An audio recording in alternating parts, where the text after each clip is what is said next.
It's the Benz Brunani womanist. Baby boys, baby girls, you need to hear this. If you sit down, receive this realness. Make sure your cup's ready for the tea, we are go sip it, yo. Hard time scrolling for your long shorts. You might learn something you never know. Collect you fine, and she's one of a kind. Don't say you're mine, say you're mine. Wish I could hold you just for a little while. Let me, no, I'm going to change it.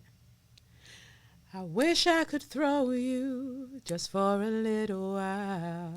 Let me, I wish I could fling you right now to a pussy clot far away. It's driving me crazy listening to fuckery, and I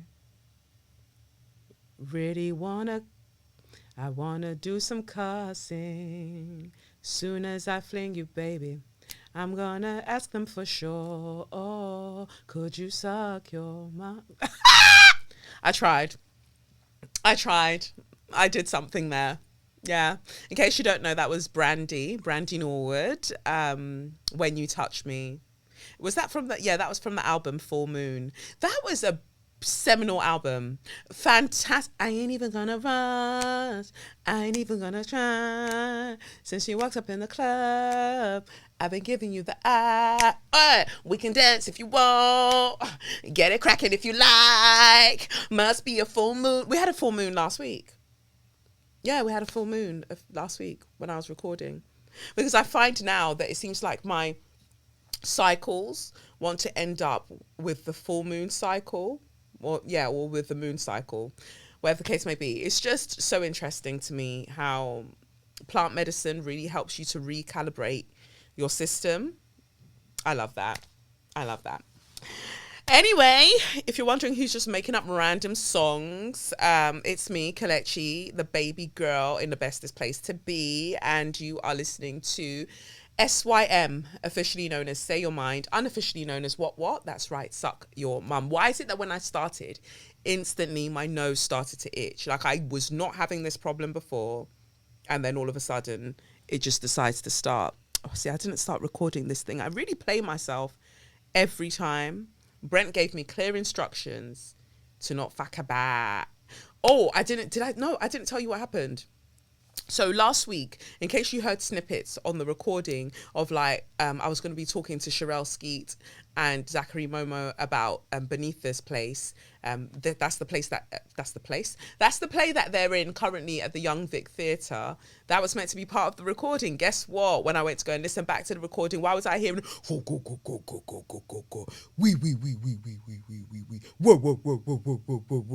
why was it echoing? Why? And that's when I was just like, Lord, my enemy, I keep telling you, my enemies are after me and they will never catch me. They shall never ever catch me. Lest they dash their foot upon a rock and crack their heads open. They will never roam. They will never catch me. They will never.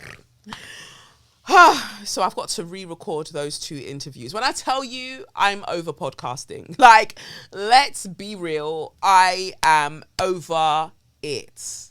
I'm so over it. I'm now under it. I'm over it. Because how much can one person do? Like, let's be for fucking real, you know? My own little mini production. I deeped it the other day and I was just like, but when we take your tantrums and your outbursts out of it, Kelechi, not that you're not valid in your feelings, but when we put that to the side for a minute, you're an absolute G. Like, essentially, I just come in here every week and I've got my own recording space and it's set up cutely for me. I'm gonna be redecorating. Medina Grillo's been helping me with that, with design ideas. She's such a baby girl. So I'll get round to putting up some of the things that we discussed and giving this space a revamp, because I feel like for all the little fashion bits that I drop on Insta, my little looks, I need my Libra sun to also shine in this space. It's not giving Libra currently. It's giving like my Capricorn Mars, where it's just like, just has to be practical and functional and just get on with it. But no, we need to have my Libra sun coming through as well. I mean, we're having little bits, like we've got the flowers. We've got my book here as well. But no, I'm really going to zhuzh this place up. I really am. I feel like I'm in my zone slowly. But this is the thing. I feel conflicted because at the same time, I'm just like, fuck podcasting. Like, fuck sharing my views. Fuck, like, all of this. Fuck it. Because we'll get into it later. But I just don't understand what we're all doing. I don't get it. So those interviews that you've missed out on will be back soon. I do, fingers crossed, have an interview for you today with the incredible Sampa the Great. Fantastic singer, fantastic artist. So that will be in the Show Your Magnificent section. But let's not hold our breath. Because I don't know what other like curveballs technology is going to throw at me. But this is what happens when you self-produce like literally every facet of your life. Just be aware. So when those girl bosses are telling you about girl boss, they don't understand the girl boss system. The girl boss system, they don't understand what it takes to be a true girl boss. Because some days I'm just like, Lord, I wanted to say send the floods, but people are actually experiencing floods a lot in the global south and sometimes even in the north of England. So I won't say that, but I've said it. Anyway, moving on. That's enough of that. What have I been doing this week? Well, last week Sunday when I was recording, my tummy was still doing I was still going through it. Monday, I had to cancel because I was meant to be recording the audiobook for Edge of Here, and I had to cancel the first day of recording because, like, I'm sorry, I can't go and start saying, oh, Chinonso and Indidi, and then suddenly I shit myself. Like, that's mad. So I was just like, I'm not doing that. Not coming in.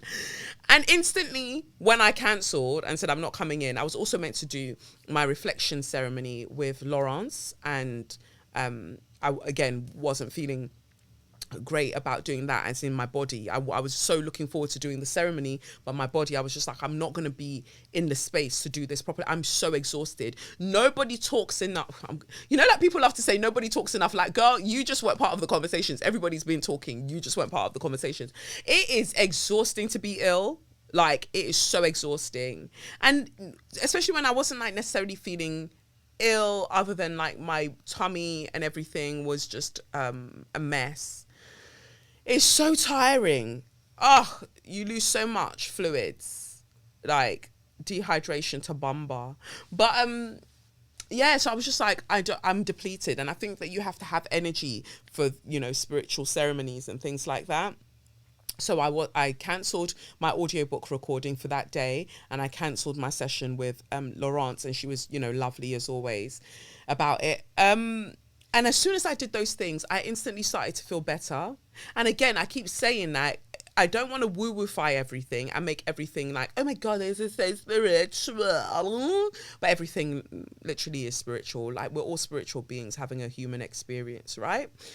But the moment I did that, my body started to feel better. Maybe one could say, well, girl, like, your ass has been on fire for 8 days. So we would hope that at that point is when everything would calm down. I even tried to get a GP appointment, and I'm so sad at the state of the NHS because it is a mess. And there's this other app that I use, or this service that I use, where I pay a yearly subscription where I can have access essentially to a GP, essentially like 24 hours a day, I believe. They also were useless. And I'm just like, so what is my money good for then? Because I'm paying this subscription so I can speak to you, and then you can prescribe things, that you can give me the consultation over video chat, and then you'll send me the prescription via email, and I can just go and get my things. And then they're like, oh, girl, girl, from what you've described, you need to see a GP in person. Yeah, you need to see a GP in person. And so then I called the GP, and I'm like, all right, can I have an appointment? This is how I'm feeling. Oh, a pharmacist will call you later. The pharmacist calls. Okay, come and get these things to give us a sample of whatever else. I go and pick it up. So who did you say that you spoke to? Because I just, one moment, because I just can't seem to, Can't seem to find it in the system. Sorry, I'm just looking over at Linda. I think I'm going to ask Linda. So this young lady's come in and she needs to do a sample and give a sample, but they do this all the time, don't they? They really do. They just don't put it in the system. Yeah, I've had it with them as well. Like, I just had to go and look something up for another patient. And it's getting out of hand. Yeah. Well, give me your form. And when I'm going in to go and speak to Dr. Khalid, I can ask him as well and see what he says. Yeah. And they're just having this whole conversation. And I'm just waiting. And then they go, come back. Oh, here you go. And then by the time they gave it to me, my tummy was calm. I couldn't go to the loo anyway, so I had nothing to give them. Whew, it is a mess, child. It is a mess. The NHS, whoo, the ghetto, with a white refrigerator to store samples. They store vaccines. No, what I wanted to say is that I big up all of, the nurses and the staff, everybody that works. I say everybody. I don't know about you, like the senior management in these organisations within the NHS, because a lot of you are anti-black and then you don't support your staff enough. But big up the doctors, the nurses, the junior doctors, like the everybody that's coming through. That you're still helping us keep this thing alive. That clearly the government's trying to destroy, and they've destroyed quite a lot of it. But thank you. I wasn't able to get the help that I needed. I'm just so glad that my body sorted itself out. But thank you for still doing what you do. I appreciate you, is what I wanted to say. So I had all of that, but so I just went home, got into my bed and was just chilling. And I started to feel much better. And so Tuesday I went in to go and record the audiobook. And I'm so excited. I'm so excited. Ooh, and I just can't hide it. I know. Pre-order Edge of Here. I don't know where you thought that was going. But I'm so excited. Like, I get to do all these different accents. And it's just like, God was like, so you're not going to be in like a major movie, in your early 30s, right? In your 20s, you're not going to be doing all of that. But I will frustrate you to the point that you end up writing a book because of the state of society. And then you get to voice the characters in your audiobook. And boom, bitch, boom, shake the rascal room. Okay? And that's where we found ourselves. When I was doing the audiobook, I was like, Kelechi, let's say your name correctly. Kelechi Oluwafunmilayo Okafor. You are one talented babe. Fucking hell. No, it was great.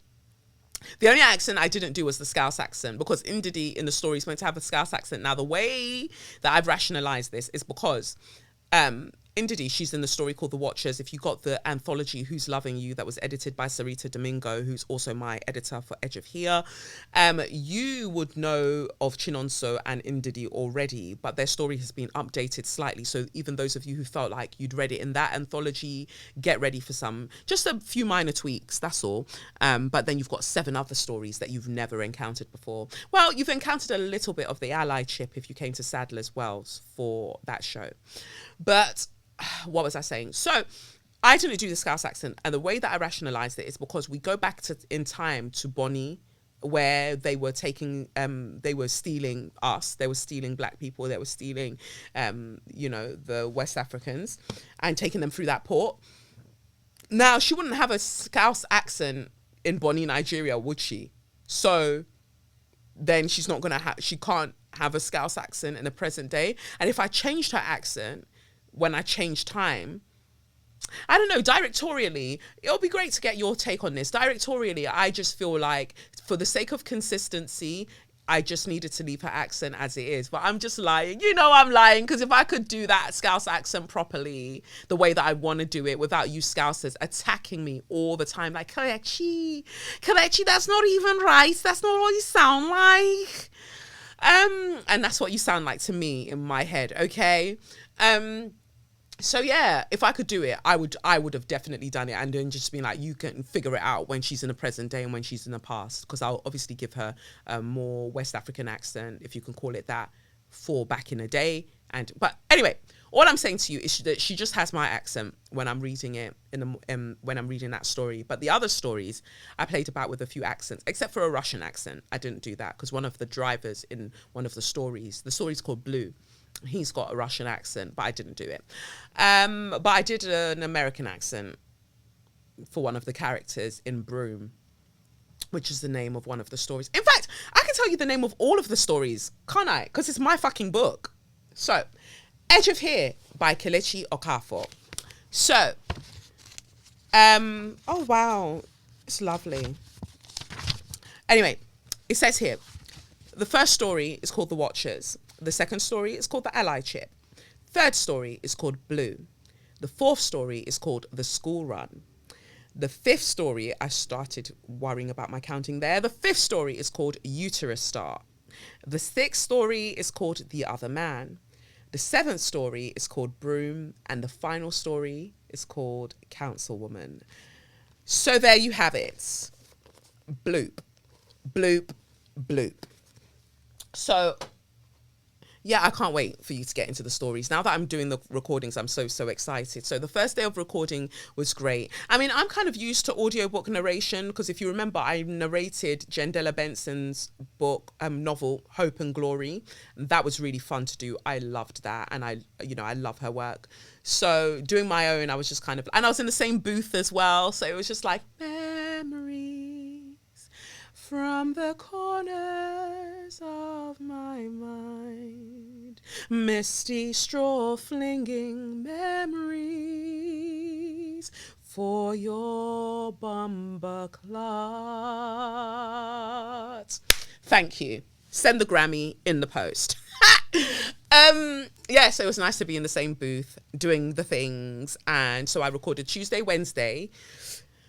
I was meant to go and see Sampa on Wednesday, I believe. Was it Wednesday? Yeah, I was meant to go and see Sampa on, I think it was Wednesday night. But I couldn't end up going because I had to then, something I was meant to record at 6:30, they told me at 8 minutes past 6 that they had to move it to 9 p.m. One day I will tell the story about how a specific organization or company or just groups of people in an industry have really played with my time recently. And I think that God has really protected them because they don't know whom's I am's and how mad I can move. It's only through the divinity that courses through me that allowed them to avoid a cussing, honestly and truly. So I've read so far almost 7. Are my legs dry? No. Almost 7 of the stories. There are 8 stories, so I need another day to record the rest because obviously I missed out the Monday. But it's been really fun so far. I'm super proud of myself, super proud of the team that's making this happen. And it's all wonderful. Now that I've said that, I wonder which bad belly person is listening. I'm casting away all the evil eye. Evil eye, pum pum, evil eye, pum pum. Evil eye, moving it away, redirecting that evil eye back to the people. I will finish all the things that I've started in the name of the Most High. I think that's enough about me. I think that's really all I wanted to say. Book tickets for Beneath Us Place because I actually don't know when we're going to fit the interview in. It's probably in my diary. I just haven't checked.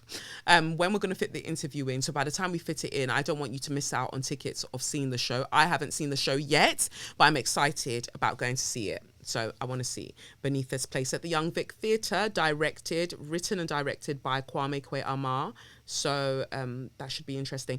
Anyway, let's get to, let me move this closer. Come closer. Anyway, let's get to the tarot this week. How are you, friend? I'm sounding like Malik McIntyre. I love following him on TikTok. Let's get to the tarot. I hope you're okay as you're listening to this. I hope that the week has started well for you. What letter should I? Okay, so we've got this letter. It says, "Hi, Kelechi. I hope you are keeping well. I have been listening to your podcast for about a year now, and I'm absolutely loving it. Loving it. Please see attached some details of my current situation. Any help or guidance you can give will be very much appreciated. From a quick scan that I've had of this email sent on the 9th of January, I'm so sorry, I'm only getting to it now. It's long, so buckle up, shorty, okay? Buckle up. Here we go. Hi, Kelechi. Happy New Year. I pray the year will bring many great things for you, both planned and some surprises. I am an Aries, birth date March 1984. I won't read the actual day. That is all I can tell you. I don't know my birth chart. I don't know the time I was born. I asked my mum once, being a Nigerian Christian, she was suspicious. I wanted to use it for astrological purposes, so did not tell me. Your mums need to stop doing that. Your mums need to stop doing that, because on a big man thing, you lot's mums are blocking your blessings. Like, auntie, go and play this to your mum so I can talk to her directly. Auntie, good afternoon. Ekason, ekaro, ekale, whichever day of the, whichever day that this message meets you. Auntie, please. Mo folorun, mo fi beyin. Please, I'm using God to beg you. Can you let my siblings have their birth time? Because all of this wizards and warlocks that you think that we're becoming, all we're trying to do is understand this world, this universe, that the good God that you serve allowed us to inhabit. Please, nothing will happen. Just tell your child to utilize sense and not to go and be handing out the birth chart time or whatever to just any old body. But let them see small. Auntie, please. I know that maybe it's hard for you to know your own birth time, because sometimes you lot don't even have calendars, and then you have to say that I was born in the time that the palm nut tree was blossoming. So it's kind of different for you. But for those of us that have access to it, possibly, please now, let us enjoy small. That's all I wanted to say. Good afternoon, ma. Anyway, back to this. So I asked my mum once, being a Nigerian Christian, she was suspicious I wanted to use it for astrological purposes, so did not tell me. Both my parents have passed away. Oh my God, very sorry. My condolences to you. The hospital I was born is no longer, so getting this now will be a bit difficult. It will be difficult, but it's not impossible. So I've mentioned before, I want to say it's called elective astrology, but there are basically astrologers that I know of. I think maybe what I need to do, right? I need to create like a resource page on my website, kelechiokafor.com, and put there the people that I recommend, my Kelechi's recommendations. But remember, I've got an 8th house Scorpio. So if you go to these people and then you go and deviate from what I told you to go and do there, or that you have some kind of next experience, like, I am not liable. I'm just telling you what I've experienced with them. And I'm only ever going to recommend people that I've actually had readings with. I don't tend to want to recommend people that I haven't had any dealings with like that. So what I could potentially do, if you lot are up for it, again, let me know in the comments. Let me know on Spotify as well, because you can leave your thoughts after the podcast finishes now, right? Let me know if you'd like that, because if I put it there, the astrologers that I like, and the tarot readers, for instance, that I like, and things like that, just the things, Kelechi's picks, Kelechna picks, you know, like the things that I like, that I think are cute. Share your, I can't say share your magnificence, share your, I don't know, you can come up with the M for that, right? But I can, share these things with you, and then you can go there. But I do think that there are astrologers that astrologers that can help you. They'll ask you a few questions, and then based on that, they can sort of work out things. So basically, let me tell you quickly how they do it, if I haven't told you before. So your birth date means that we at least know that the planets were here. This was, the sun was in Aries. This was happening over here. Mercury was over here. We know that standardly. However, because the rising sign changes every 20 minutes, we need the rising sign in order to work out where these planets are for you personally. So even though we know that the sun is in Aries, we need to know what house Aries is for you, because the impact of Aries being in your first house of self, how you appear, how you identify, literally means that your body will be built a particular way, right? because I'm an Aries rising. So, us Aries risings, we're a bit fiery with the mouth, a few anger issues, and we're usually built athletically, or we have athletic tendencies. You can run that by most Aries risings, unless there's a planet in there that's kind of dampening that being their reality. But so that's one example. But if Aries is then your 7th house, then we know that your sun in Aries in the 7th house, like you ideally, your relationships, you tend to go for more fiery things, or maybe they're short-lived or short-term relationships. And then if there's another planet there that's interacting with your sun in the 7th house, it might mean that your best relationships, for instance, come later in life, or you tend to date older people, or like you have sudden changes, deviations from the kind of people that you like to date, or maybe you like open relationships. I don't know.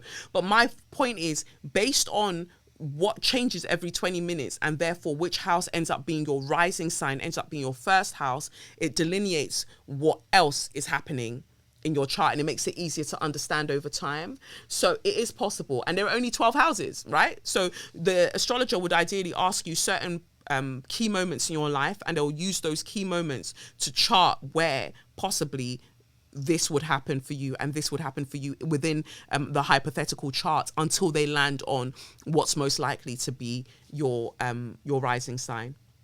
So I hope that helps. Anyway, I'll get on with this letter. I've actually made the letter longer by giving you my explanations of things. The hospital I was born at is no longer, so getting this now will be a bit difficult. Not impossible. Anyway, the point of why I'm writing to you, I will be 40 next year, and I feel that I have not been my best self in these years. And I fear that, this is so tiny, I'm just expanding. And I fear that this is a very pivotal point for me. The decisions I make now will be me for the next 20 years. So I want to make sure that I get it right and go down the right path. Recently, I keep dreaming of my nails falling off. When I looked up the meaning of this, some of the interpretations say that change must take place. There are others, but this is the one that resonates with me the most. I had a dream recently that my mum took 2 of my siblings and myself to shower in a big public space. One of my sisters and one of my brothers. There are 2. These are the 2 that I'm closest to. Out of all of my 11 siblings. Whew, child. Oh, it was like a huge stadium. Aww. I don't want to share anybody's personal business, but whenever people have had dreams like this, amazing things have come afterwards. When you see your mum in a dream, and it's usually in a big stadium, and they're either going to show you a door to either come out of that stadium, or they do something to you within that stadium. It's like they're preparing you to show up for the next stage of your life. That's how I understand it. Anyway, let me carry on, because I keep interrupting your letter. It was like a huge stadium, and the water from the showers came down like waterfalls. Oh, that's God's blessings. It was very bright. Later in the dream, my mother was feeding the same brother and myself corn. Then she gave me what looked like a gold vitamin to eat. That is where I woke up. It was a very beautiful dream, and I woke up with comfort. Oh, I'm so happy for you. As I've been struggling a lot at night recently, my anxieties and fears are ridiculous at the moment. Same.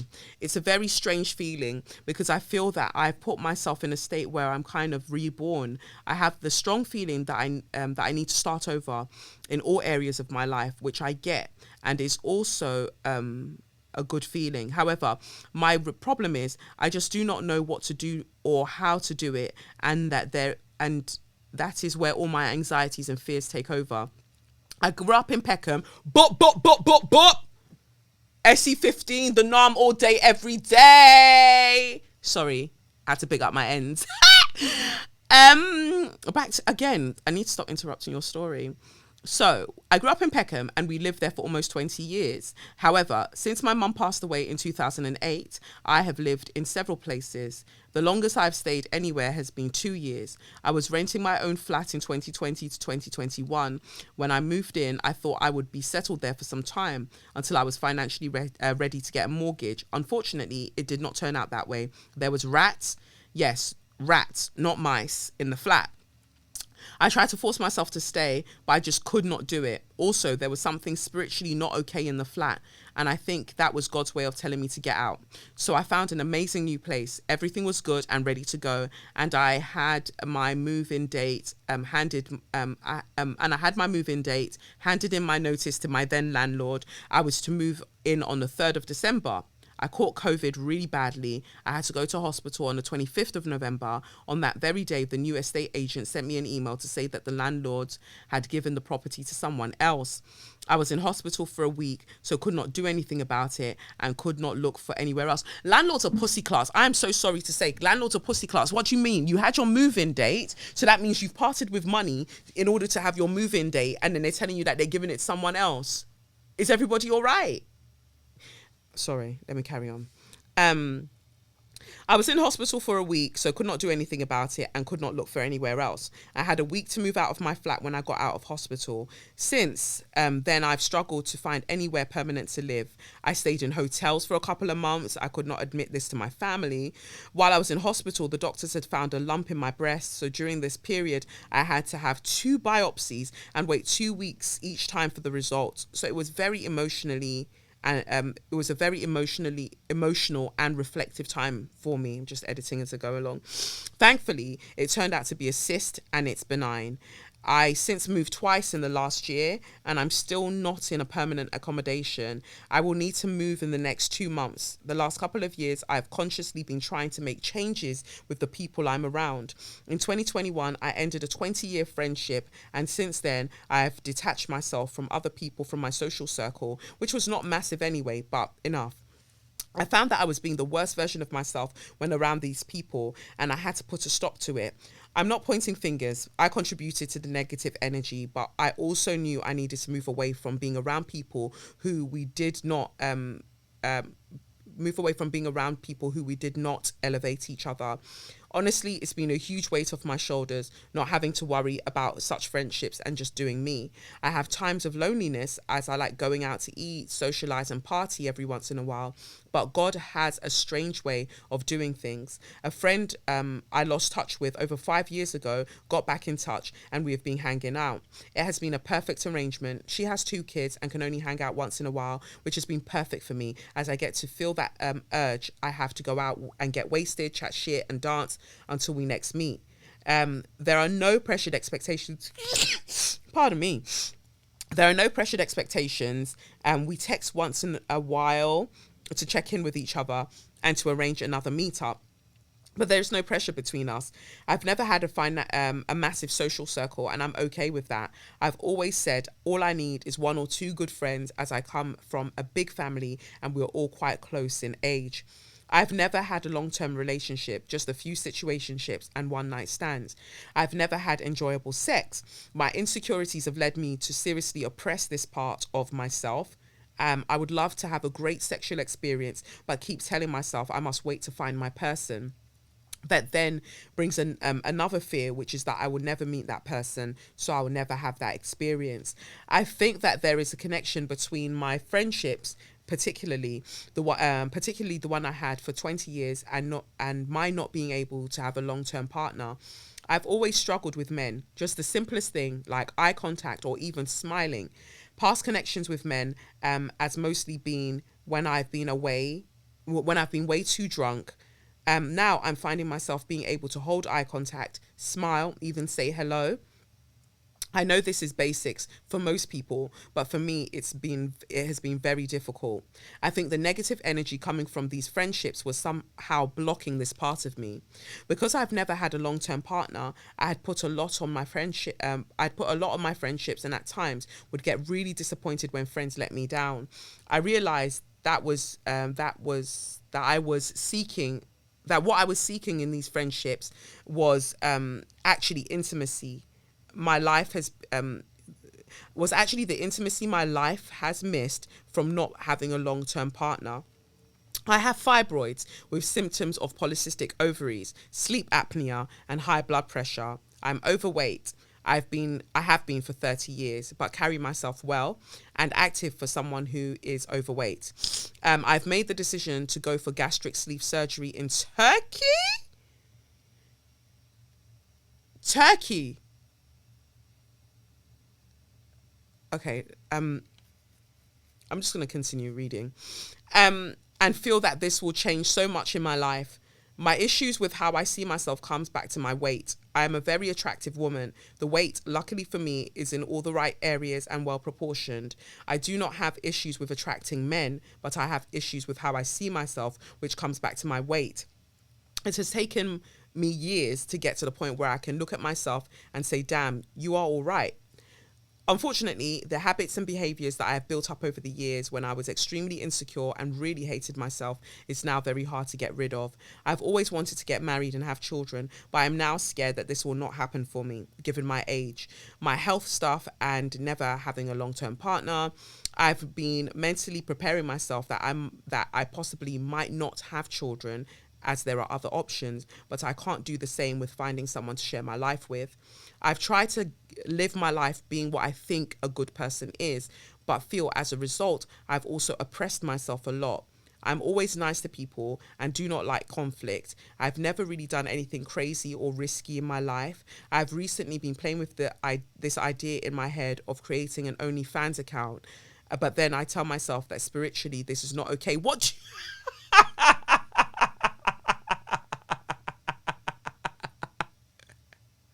Girl, what? There is nothing wrong with an OnlyFans, okay? If I had content that I thought was worth being on there, I would be on there in a second. Don't ever get it twisted. Who wants to come and suffer? Who don't like better thing? Who don't like better thing? Like, be serious. If you've got what it takes and you know that there's a market for you, you get on there and you do what you need to do. Yeah, I've recently been playing with this idea in my head of creating an OnlyFans account, but then I tell myself that spiritually this is not okay. But at the same time, I don't think it is okay living a life constantly trying to be a good person. Exactly. What is a good person? Let me finish your letter before I go off on one. I've got this far by telling myself that God will reward me, but I know this is nonsense. Not that I don't think that God doesn't reward good people, but I'm not talking about doing something that will bring harm to others. I work with young people. Okay. I'm good at my job, but there is something inside me that is missing. So I'm not at my best in the role. I'm thinking of applying to be a primary school teacher. Also, I don't know about that OnlyFans. I know it sounds pathetic even as I'm typing it. I have told myself that being a teacher is my path in life. I don't know. One thing I'm sure of is that whatever I do end up doing, I know I must still be doing something which involves helping others. Just this morning, before I started writing this letter, I had another idea to open my own cafe/restaurant, as I love to cook and learnt this from my mum. This is what led me to write to you because I got frustrated again. I know I have offloaded a lot, but please help where you can. Also, I just think that you are fucking amazing. I love everything you stand for, and that you are not scared to live and be your own true self. I hope I can get to this point. Thank you for being such a gracious, loud, unapologetic voice for so many of us. Thank you for that letter. That was really, really beautiful. Thank you so much for sharing all of that with me, with us. Like, I really appreciate it. First thing I want to say, just off the top of my head, please consider other places than Turkey. Gastric sleeve surgery is so risky. I'm not trying to scare you, but it's a very risky surgery. And the veneers that people are coming back with from Turkey,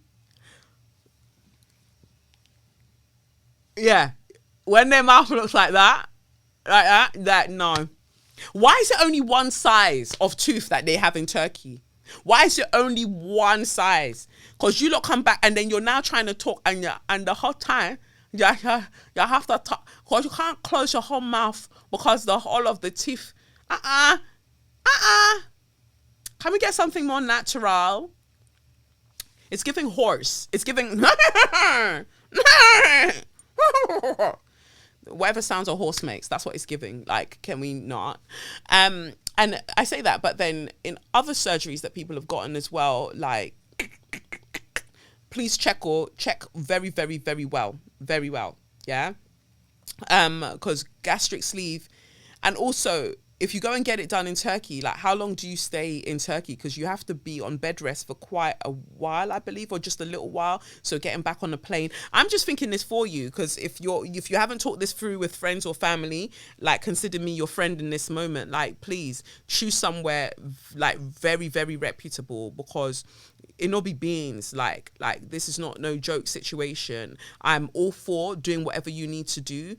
So you can be more comfortable in your body. Just please, please, please do it safely. Like go through the reviews on or everything that you can find on whichever surgeon is going to be doing this for you. Okay, and whatever you decide, you know, I support you. I just want you to do it safely. Yeah. As for the OnlyFans, I'm with it. Because what I love is that you know you're a cutie. You know you're a cutie. Like you said it yourself. You feel like your body's set good. Like, you know, all of this. And that's another thing. If you're sure enough that, or you can definitely entertain the idea that you would go on OnlyFans and do whatever you want to do on there, and I imagine it will involve your body or whatever, then why the gastric sleeve? Again, I'm not saying don't do it. I'm just, because you know that then the body you have now will change significantly upon doing it. So have those conversations with yourself. Like, who are you doing the surgery for? And be really, really honest. Because everyone loves to say, oh, I'm doing it for myself. I got the BBL for myself. I got this for myself. Are you sure? Because if it wasn't attractive to men, let's say, would you be doing it? So just consider things. It's all I'm saying. But anyway, let's get to the cards, because I really be talking. Right, let's get into it. So there's been a lot about your health. So I feel like something is happening with Venus. Venus and Pluto in your chart. Got the first card that's come out already is the Page of Swords. So interesting. I'll put that here. Move this out of the way. The Page of Swords in reverse that came out. And then what other cards for this baby girl? Because you wrote a lot, right? And I'm just conscious of time on my part, because I spoke for ever doing the intro for this week. And then we've got the interview later. But I'm just going to try and see what comes out for you. While I'm on that subject, actually, all of the people who are on the Straw Society tier on Patreon, I'll be sending out your readings from Wednesday. That's that Wednesday. Is that Wednesday the 12th of July? I'll send out your readings from then. So let's see what other cards you've got here. Two of Swords. So it feels very mental for you. Like it's in your head. It's because swords represent like the intellect and such. Just get a third card for you. See what's happening here. But it just I'm glad that you're okay. You know, with the biopsies and everything else that you've had to do. So it feels like something. In your sixth house. In your sixth house as well.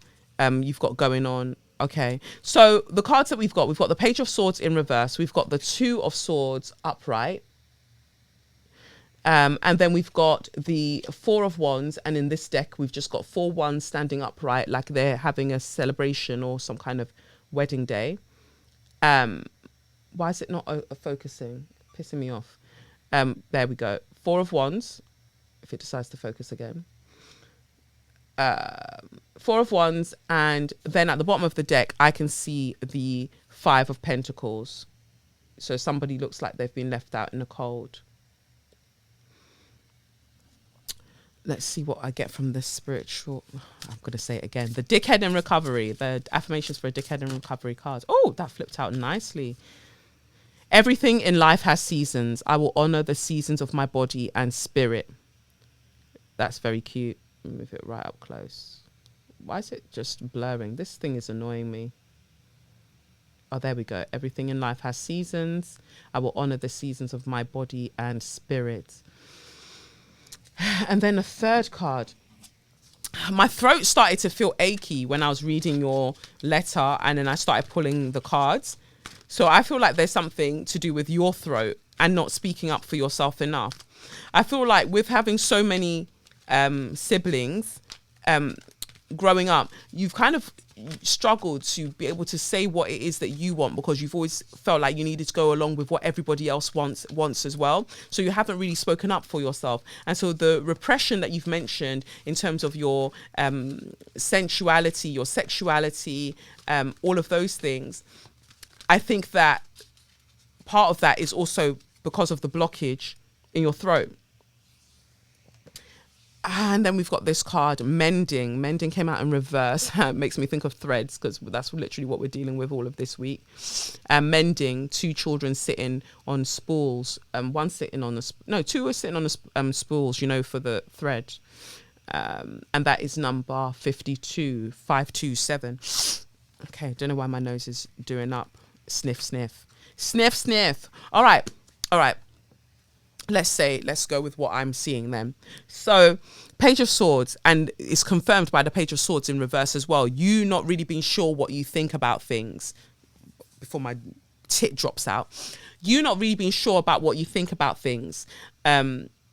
Second guessing yourself. You've got lots of ideas, and those ideas are useful to you. You mentioned your nails, having dreams of your nails falling off. I've been having dreams recently of my teeth crumbling, and whenever those dreams come, like, I have them as recurring dreams, but whenever they happen, it's because some big change is about to happen in my life and I don't feel like I'm ready for it, or it's like it's going to change a significant aspect of how I appear in the world. Literally, whenever it happens, it's always been like a major change. That's brought it about. So nails, teeth, made of the same stuff, right? And so yeah, it's a big change, and a part of you's falling away, and it's significant that you're going to be 40 next year as well. So you would have had ideally you would have had your nodal return. And then next year, well, from July 17th, I think the nodal axis changes, and we have the North Node in Aries. So when it comes to your birthday next year, the North Node will still be in Aries. So there is definitely something loading up in terms of karma and fate for you, destiny for you, from mid-July onwards. And I think that's probably why I ended up reading your letter at this time. Because all of the things that have been happening is a process of shedding, and that shedding has been so necessary for what's coming for you next. I don't know how you're going to take this, right? And I wouldn't usually recommend this to anybody. And I want to preface this by saying I haven't actually been, but this is the nature of what happens with the readings sometimes. You should consider sex parties. You should. The safe ones. You can research them. I mean, you found OnlyFans. Like, you can research them. Like, there are different, and I would say try and maybe see like the sex parties that are organized. But is it legal to say this? Because I don't even know if I can be recommending, but I think I can, like, right? I don't know. But take it with a pinch of salt. If it's not legal, I did not say a word.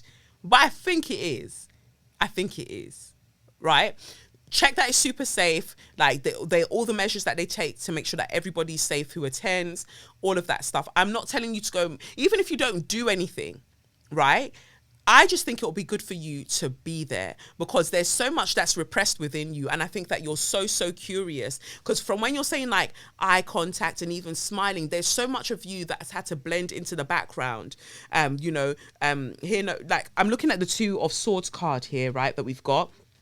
And we see the figure.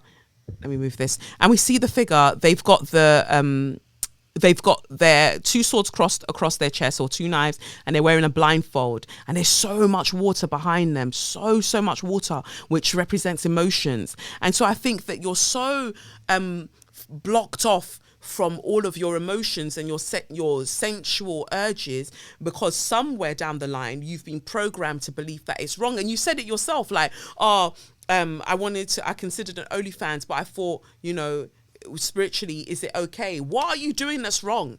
Everybody in the situation is consenting. You're consenting to put in the imagery on there. The people who are signing up to your OnlyFans are using their money. Hopefully they're not using the family money that their wife has told them that we need to use for electricity. They're not using that money, but essentially everybody's consenting to this situation. And, aside from the sex parties, maybe having an account like OnlyFans will help you to explore what it is that you like for yourself, because it's got to be about what you like. You can't create the account based on what you think other people might want to see from you, create it from what you want to do. And the fact that she's got the mask on her face, or she's got the blindfold on her, makes me think that maybe have a mask situation going on as well, because also consider that you want to be a school teacher, so maybe have a mask going on, and that's part of your persona, however you want to do it, because you know, body yaddy yaddy yaddy yaddy yaddy yaddy, you know, you're serving body, so you can do what you want. And then we've got the Four of Wands here, which usually signifies like marriage, stability, a home, children. It comes out for you upright, which says like you don't really have to worry about that. Like, and the fact that we've got the card as well, mending, from the Wisdom of the Oracle deck, like sometimes you have to take something apart so you can put it back together more neatly. If you imagine that our psyche has kind of been sewn and stitched together for us by our parents and by society while we've been growing up, so some of their stitches are fucked. Like, yeah, some of their stitches are fucked. This is very thread metaphorical this week, but some of their stitches are fucked. So you've got to now unpick the stitching and then stitch yourself back together again. All right. And so in the unpicking of the stitching is you moving away, or was you moving away from friendship groups that didn't serve you, is then you realizing that, I haven't ever enjoyed sex. I still want these things. I would still like these things. That's you unpicking all of the things, and then you're realizing all of the parts that you have. Like, imagine like it's the coat of many colors that my mama made for me. Made only from rags, but I was rich as I could be. Big up yourself, Dolly Parton. Big up yourself. 2 slaps on your chest, my G, with your big hair and your big boobs. Love you forever. Yeah, you've got all of these patchwork sort of like bits. Why is my face hidden? You've got all of these patchwork sorts of bits, right? And then you're having to put them together in a pattern that you like and then stitch them up together again. Yeah. And so when it says here, everything in life has a season, I will honor the seasons of my body and spirit. The body is so important there. Choose wisely on this turkey situation is what my spirit is telling me to tell you. I'm not one of them people that fearmonger people about surgery and things like that, because I just think it's horrible when people do that. So I wouldn't do that to you. But what I'm saying is like, just honor your body and honor your body well. Buy yourself some sex toys. Really start to, before I feel like you can think about enjoying sex with other people right now, you've also got to figure out what it is that you like, right? So I would really encourage you to get yourself some toys and play around. The clitoral massages are really, really good. So there are lots of things out there. See what you like, you know. Not all of us are going to like the same things. See what takes your fancy. And honor your spirit as well. You're going through a transformation. You know that. And while the transformation is happening, sometimes it's very gooey and messy and just all over the place. But 2024 will be really great for you. The tension that you're feeling right now is so that you can shed things that are no longer going to serve you. But the marriage and the children thing, you don't have to worry about that. That does not come up as something to worry about. What we've got here is 5 of Pentacles though. And look at that. It's interesting. I've moved the screen, but you can sort of see the figures here are wearing, I'm going to bring it back up. I'm going to bring my camera back up because I want you to see this. The figures in a 5 of Pentacles, one is wearing like a coat that looks like patched together. And like, yeah, it looks very patched together, very dusty. Move it very close. Let's see here. Move it back a bit. Yeah, they're wearing a patchwork coat, looks very dusty. And another person is cowering and they've got their hand out and they're walking in the snow. And it looks like they're walking outside of a church where clearly the church is enjoying and it's not helping the people. Sounds about right. And then a 7 of Wands, I caught a glimpse of that underneath as well. So you have to move away from the mindset of scarcity. You have to move away from the mindset of lack, that you're going to be left out in the cold, that you won't have anything. Like, even when you feel like you don't have anything, you still have something to give. And that's you, like something to give to yourself primarily, but also something to give to others and in so many ways. And I think it's so beautiful how you want to help other people, how you want to be in a helping profession. It's kind of making me think that your North Node is in your 6th house, but I wouldn't know because I don't know what your chart looks like. But yeah, I say all of that to say, the first person, as somebody who resonates with wanting to help people, the first people we need to help are ourselves. right? And I've had to learn that in very, very hard ways. Like, I do this podcast, I make my videos on socials, I do this, I do that, like so many things that you do for others, and it's just like, but you have to prioritize yourself. You're wanting to fix the world, and then you're hoping that once you fix the world can fix you, but that's not the way round. That's not the right way round. That's not how it works. Work on yourself first, like give yourself that space, give yourself that love, and I think then things will be clearer to you as to the path that you actually want to follow. But if you want to do teaching as well as OnlyFans, there are ways around it. You can do that. So in closing, please consider going to some parties and just watching, right? I know that there are some black people, women that organize these parties, so they make sure that it's safe for women to attend. Even when men are attending, they make sure that it's safe for women to be there. And yeah, get yourself a sex toy, and yeah, keep up with your friend how it is right now. That works for you. Like, let it be what it is. And in terms of your health, this fear, all of this fear that you're carrying, all of these things that you're holding back, not saying the things that you need to say, maybe you need to start journaling, because you need to get it out. Yeah, we get ill when we keep keeping things inside. All of those things that you've pushed in and pushed in and pushed into your body and you're not letting out, they've got to find somewhere to stay, right? And they fester. Let it go. Let it out. Write it out. Write it out. Keep writing it out, because I'm seeing swords here. So write it out, and then do something that helps you to explore what is pleasurable for you. So I pray that resonates with you. Thank you so much for writing in. And I believe that I do get to these letters at the time that I'm meant to get to them. So thank you for writing in January, and I'm sending you all of the love. For those people who want a month ahead or monthly month ahead reading, you can go to patreon.com/Kelechi Okafor and sign up, subscribe there. And every month I will send you your reading, a personalized reading for your month. And after 3 months of being in that tier, then you get a 30-minute Zoom one-to-one conversation where you can ask me a question that you have been wanting to ask and that you want an answer from tarot. So other than that, keep sending your letters into SYM@KelechiOkafor.com. I appreciate y'all. All right, so I'm going to pick up the first of this week's show sponsors, who are Dipsy. Thank you to Dipsy for sponsoring this week's episode. So, like, where have you listened to Dipsy? Where would you listen to a sexy story? Like, where would you listen? Like, where is off limits to listen to a sexy story? I mean, I joke sometimes and I'm like, don't listen on the tube, but why not on the tube?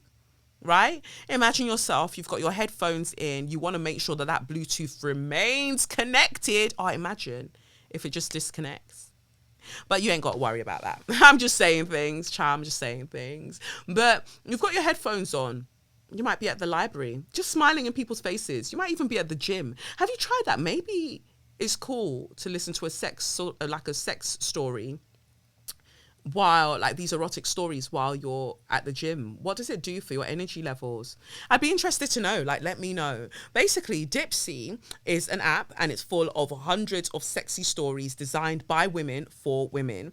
They bring scenarios to life with immersive soundscapes and realistic characters, so you can discover so many different stories, like second chance romances, adventurous vacation flings, and just, you know, hot and steamy hookups. So it's really, really inclusive. Dipsy has stories for straight and queer listeners, and 56% of their stories are voice acted by people of color. You can now listen to spicy audios by your favorite TikTok creators, if that's what you're into. They are attentive to your every need and prioritize your pleasure, and have voices that will make you melt. So there's that guy on TikTok. Isn't it that guy that speaks and he growls? Maybe he's on there. Why don't you go and check it out? Basically, new content is released every week. And so in between listening to your favorite ones that you're playing over and over again, you can get into some new ones as well and see how you feel about that and explore. They also have soothing sleep stories. They have wellness sessions, as well as sexy written stories. In case, you know, you just want to read it instead. Make sure you get that privacy screen protector on your phone in case you're reading it in public. Just helping you out. Unless you believe that sharing is caring. Why not? But obviously tell them to get their own Dipsy subscription if they're that into reading over your shoulder.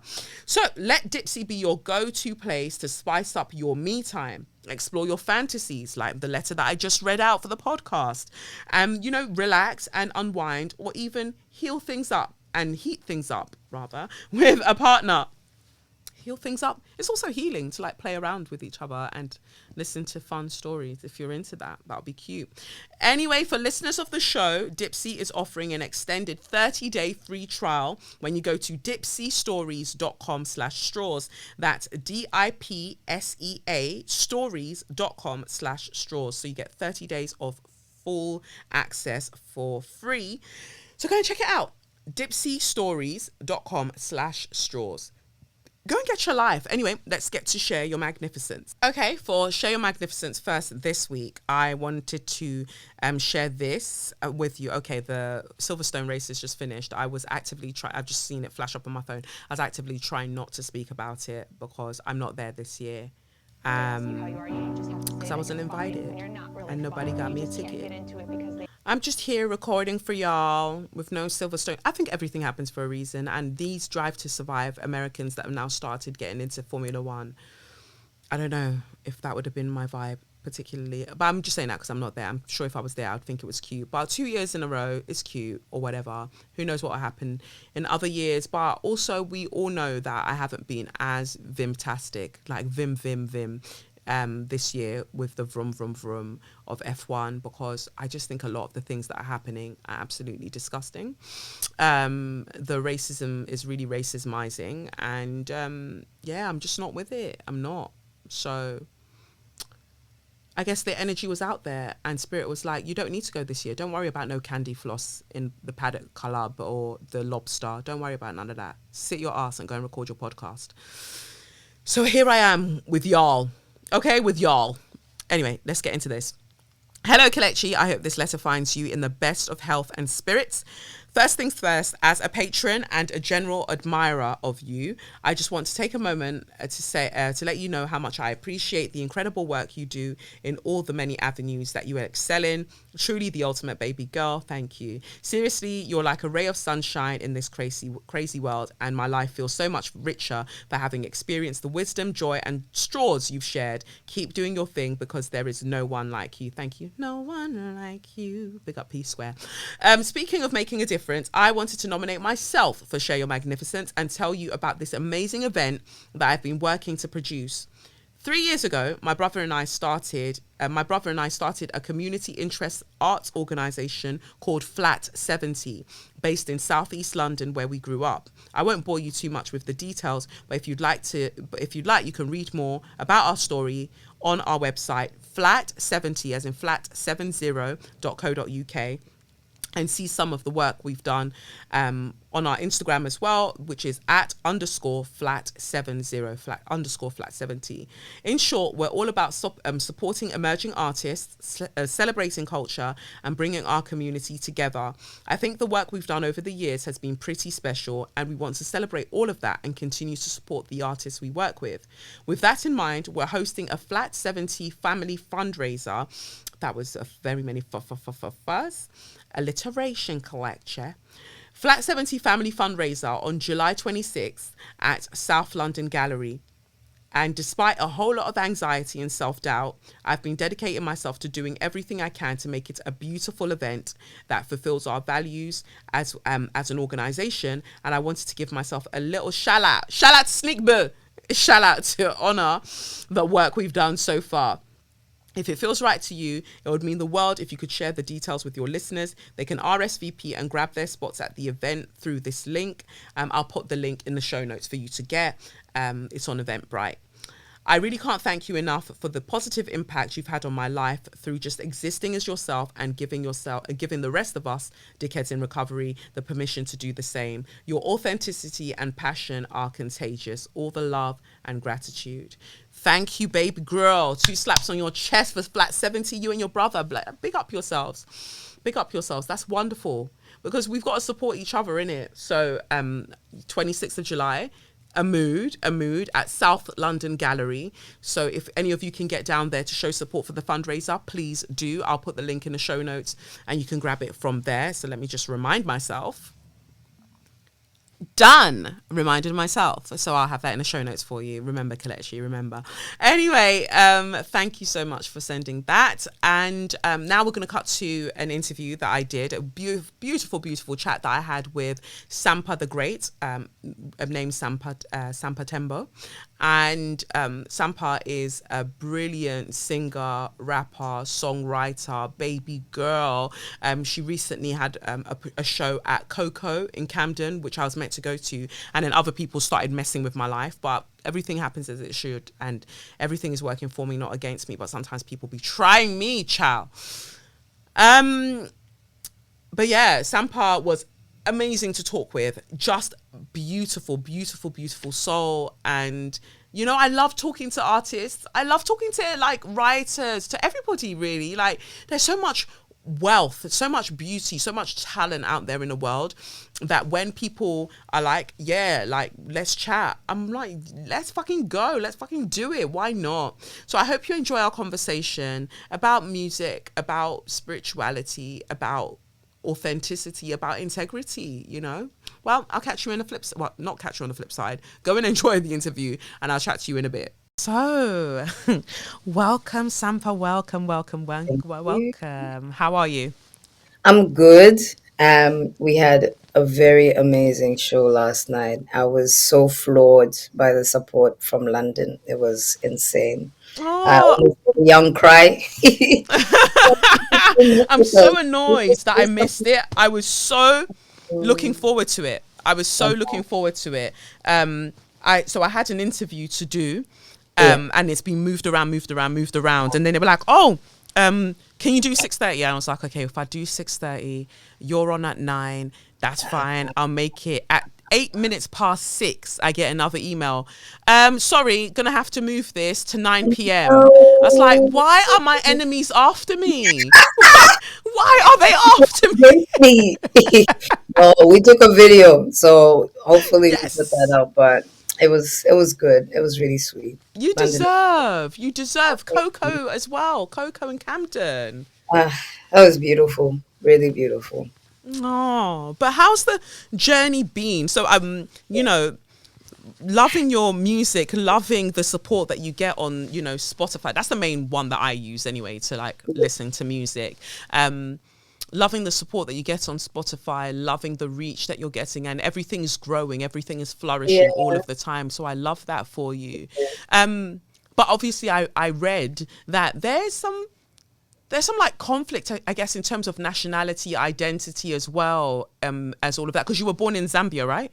I was born in Zambia and Mm-hmm. raised in Botswana, Mm-hmm. raised between the two countries. I mean, I know I'm Zambian, Mm-hmm. but the conflict's not coming from me. Mm-hmm. It's definitely a thing where I was based in Australia for a while. And the thing about Australia and the Australian music industry is they didn't really recognize a lot of African voices in the industry. Mm-hmm. They are and they were a lot of underground R&B singers, R&B, like rappers, Mm. people from every genre who were not getting the same attention as their white counterparts. Mm-hmm. And so it would be a thing where they had never seen anything like us or Mm-hmm. anything like, and until I started garnering international attention, when London started calling and states started calling, then Australia was like, oh, she's ours. I was Yes. like, oh, now I'm yours. No, but it became a funny thing where we were often going back and forth with the media over why they were calling me Australian. I mean, there are many Oh. artists who are based in different places, so it doesn't change their nationality, it doesn't change where they're from. But for some reason, the Australian media kept calling me Australian. And we did a huge thing about it. Heck, I did an album about it. It Mm. was like, I'm Zambian. I was raised in Zambia. I came to Australia for uni, for Mm. college even. That was 3 years. And I was done. That doesn't change, where a person's from. And I, Mm. I got to stay and work with musicians from Australia and released a great mixtape. And that started gaining attention. And I think, the Australian music industry saw that. And that was, a way to say, hey, look, we have hip hop here as well. And Yeah. now I mean, we Iggy Azalea is Australian, so they can take their girl. Iggy is right there. don't take that down. No Let comment. me. It's No just comment. no. It's just an observation. Like their own is not the same. No comment. Keke is right there. But aside from that, no, I do. You know, like it is conflicting, isn't it? Because it's like they're wanting to embrace you in this way, but at the same time, that embrace is almost violent because you're erasing where I'm like Where I'm what makes from, me, yeah, where I'm from and what makes you me me. see? And it's almost as if like for you to acknowledge that I'm not from here, Yeah. right, would mean that you'd show me A the lot. violence or the kind of behavior that you show other people. There's so many layers to it. I mean, first off, these Black Indigenous people in Australia who Okay. are also not acknowledged. In order to be like you are Australian, you have to remove my identity and country where I'm from, number Mm-hmm. one. And then you have to acknowledge that it's solely hip hop, no African infused genre, because we Oh. were doing different versions of hip hop. We were adding Zambia to the mix, but that was never said as well. So it's interesting. Like my journey in Australia has been wild. Wow. I've met some amazing people. Mm. See young black artists like Genesis Owusu, Mm. Kaid, Nyasha, who's on tour with me right Yes. now, Kai, like Some Puki, so many young people who are benefiting, off the struggle basically that we had in the beginning of our career to make sure the Australian music industry hears us and that we're Mm. really loud and they pay attention. But it wasn't easy in the beginning and obviously caused a lot of friction. And we really had to stand up for ourselves and also leave the industry just so that they know, how deep it is to make sure Black voices are seen and heard. Wow. It's been a real journey, and I think that that's what's beautiful about what you sort of infuse into your music. It's a journey. Yeah. Is my favorite is healer, but you know, like it's Life it's a is life is a total journey. Like it's a I didn't total even think I'd journey. be Yeah. in Zambia right now. I Wow. didn't think because I had to relocate during the pandemic. Again, a lot of Australians couldn't get back into Australia, but also non-Australians, as in students, Mm. which my sister was were told that they had to leave Australia so that they can accommodate Australians for the pandemic. What? Yeah, yeah. It was I y'all feel like don't I know was out of the Australia. loop I because know even on this Australia. podcast, I feel like Y'all I've been don't know talking and Australia like talking, we but I know missed Australians. this.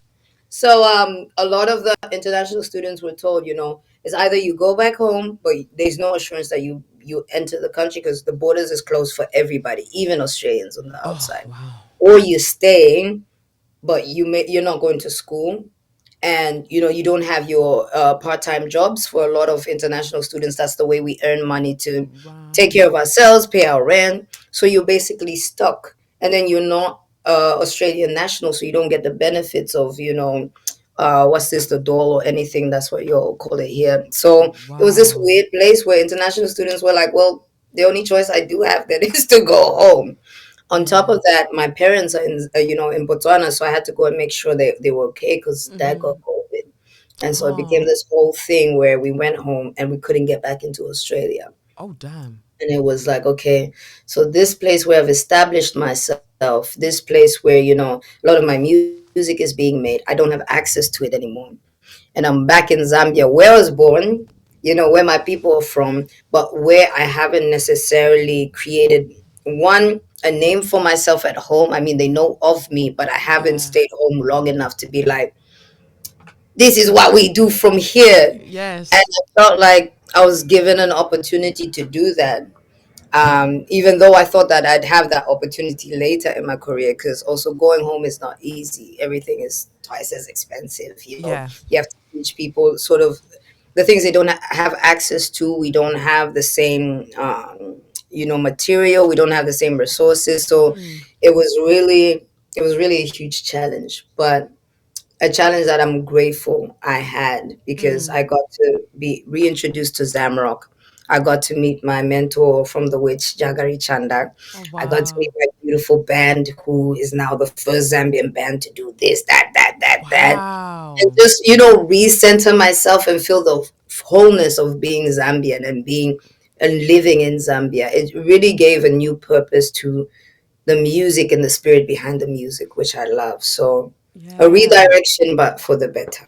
Definitely. And I think that, like sometimes things do happen Yeah. in order that we examine how we even see ourselves. So when Mm. Australia was doing that about Australia's own rare, when they're doing all of that, it was so that you could look at yourself and be like, Australia's own waiting. Like, Not when did that understanding. one begin? When did that one start? Yeah.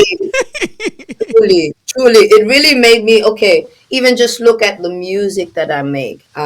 Because for a long time in Australia, the return BB9, it was centered around being a black person in Australia and the struggle that comes with and the community that I had to represent. And then as above, so below, there was so much freeness. It's like, okay, I'm in Zambia and they are Zambians. They are black Yes. people. Like I'm not there fighting to show you I'm Zambian. I'm not there fighting to show you I'm African. And I actually now have space to not only do that, but also show you the joy of being African. Mm. So not all the time the pain. Like not all the time the struggle.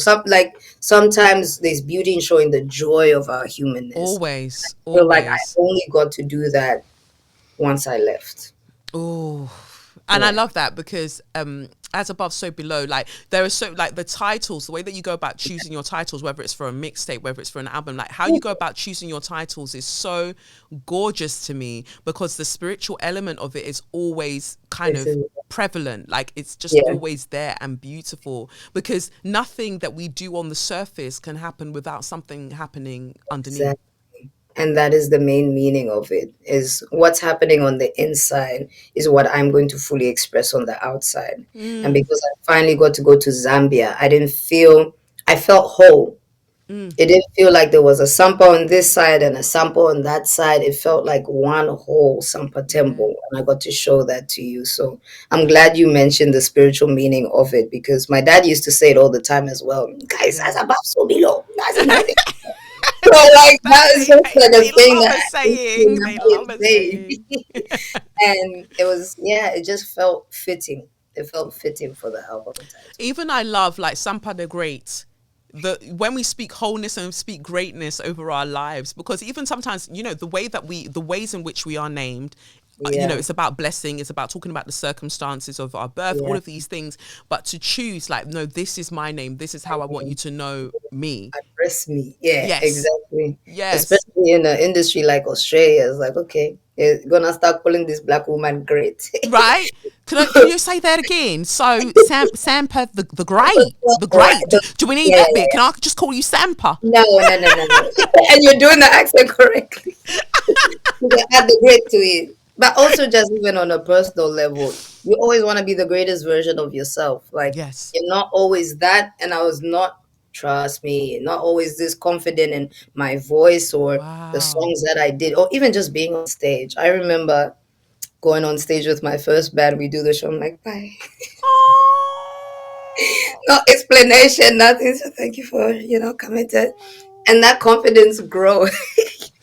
That confidence grows, and you get to see, how, especially young black girls in the front at the show, how they like, oh, we can do this, like Wow. we can do this. And you see the weight that comes with that, but also just the power and peace in knowing that you're going to be that inspiration for someone else. That's, as other people have been inspirations for you. I mean, Angelique Kidjo, just even Bad talking girl. to her, Bad just girl. talking to her is, I see now what they see. And I Yes. think it's really dope. And then, just to encourage them to be like, put the great in front of your names or behind your names. And, Yes. we all have to aspire to be the greatest versions of ourselves. So And that's so where does it take you now? Because this London show, yeah. from everything that I was reading online before us chatting today, was everyone had a great time, and why wouldn't they? I mean, it's like why wouldn't they? But it's great to see that feedback. It's great to see in real Yeah. time people talking about how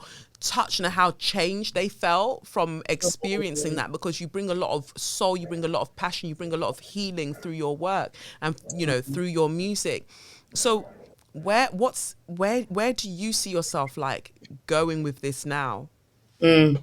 Well, thank you. Um, I think for me, I'm all about us telling our stories. And I think documenting these experiences is going to be huge. I've always loved film, I've always loved visuals, but even in our touring, I've just been like, yo, we've been going around saying, we're the first Zambian band to do this and do that. And we have about maybe two good live performances that are filmed of this experience. We should be documenting this. Yes. Because even as we're reviving Zamrock, we're trying to look for footage from way back then and we can't find it. So how are Wow. we going to give this to our kids? How are we going to give this to the young generation of Zambians to be like, yo, we did that. Like, we did that. So documenting is a huge thing for me. I'm trying to film a lot of this journey and even go into, short story format Yes. and, short films and seeing where that leads me. But yeah, sound for film is also huge. So the direction is looking like Yes. going into the Yes. film world. Yeah, and I think that that's beautiful because everything is so intertwined, right? Some of the best films that we remember is because of the music that was also a Yes. part of it, and all of that stuff. That the things that we have to relate back to in terms of even people like Fela Kuti is because Yes. of it being documented. So of course, in real time, Exactly. you have to document it, and also thinking about the conversations that tend to happen about music generally, as it pertains to the continent of Africa. Yeah. So everything at the moment feels very centered, whether we're talking about South Africa, or we're talking Yeah. about Ghana, or we're talking about Nigeria. It's like the conversation isn't moving beyond Yeah. that because it's being influenced by the West, and the West are like, oh, we already have Now we know found our something. 3 regions. Yeah, we know. So you the rest of you can go. We don't need you. La la la, booga That's booga what we booga. can You can do. go. We That's don't a need you. lot of information already. Right. We've got to know you all as different people. Why can't you all just be under one genre? And it's like, no, because we're literally Listen. different countries. Are you all Exactly. right? You hit So, the nail on the head. right. So Zamrock, being, brought back or brought to the forefront, brought to the mainstream in this way, brought into discourse in this way. I think that that's amazing that you are, that you're doing that. People have to know there's many different genres from the continent, and even within South Africa itself, there are genres. Right. So just knowing the country is not enough. Like, even there's a lifestyle attached to Afrobeat. There's slang attached to it. Not everybody can language attached to Literally it. Not language. everyone Yeah. can just jump in and jump out, and that's special. And we love it on the continent that people are finally paying attention to music from the continent. But we also want to make sure that it doesn't go the same route as Africa is a country. Music, That's what they love. Like, you you flatten know, our experiences, you no, no, flatten our no, creativity to be no, like, oh, we're just all this no, one thing, no. and it's not fair. It's not, and we also don't deserve to have that discourse between ourselves, amongst ourselves. Afrobeat and Amapiano, Ashake has come to do a beautiful thing, and we're now connecting with each other. We're making Yes. music with each other, and that's really beautiful. And we don't need the West is looking at one place and that cause discourse between everyone else. We really don't need it. So hopefully, as we document our music, as we bring different genres to the forefront, Africa can really take hold of the musical narrative by Amen. ourselves. Amen. By ourselves, for ourselves. Yeah. Exactly. And I definitely agree with that. Well, thank you for speaking with me today. And look at that. Even though your voice was doing a ha ha ha at the Was beginning. moving here and there, but we understood. No, your voice is great. Like, hearing you chat about everything, your voice was just fine. And the reason being, you gave everything, you gave your all yesterday, or, last night. So I'm glad that I get this part of you, this version of your voice today, because you gave everything on the stage last night. But Thank you so no, I much. look forward to seeing more great things from you, because you are great. So thank you. And you too. Thank you so much. So I hope you enjoyed that interview with myself and Sampa. Such a babe, such a babe. And so interesting, the conversations about like nationality and when people decide to claim you. Iggy's right there. Right there. Anyway, like, yeah, such a beautiful conversation, such a baby girl. So please do support. Go on a streaming site, although I still do have a problem with these streaming sites, but we support anyway. That's what we're here to do, to support the people there doing what they're doing. So I'll take that chance then to big up the second of this week's show sponsors, who are ExpressVPN.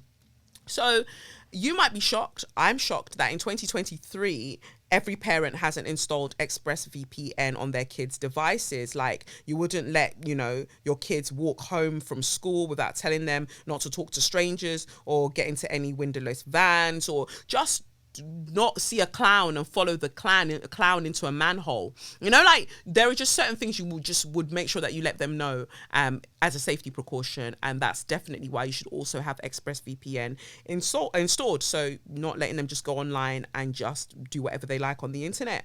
See, every device, phones, computers, tablets, has a unique IP address, which is like an internet phone number and reveals personal information about you, like where you live.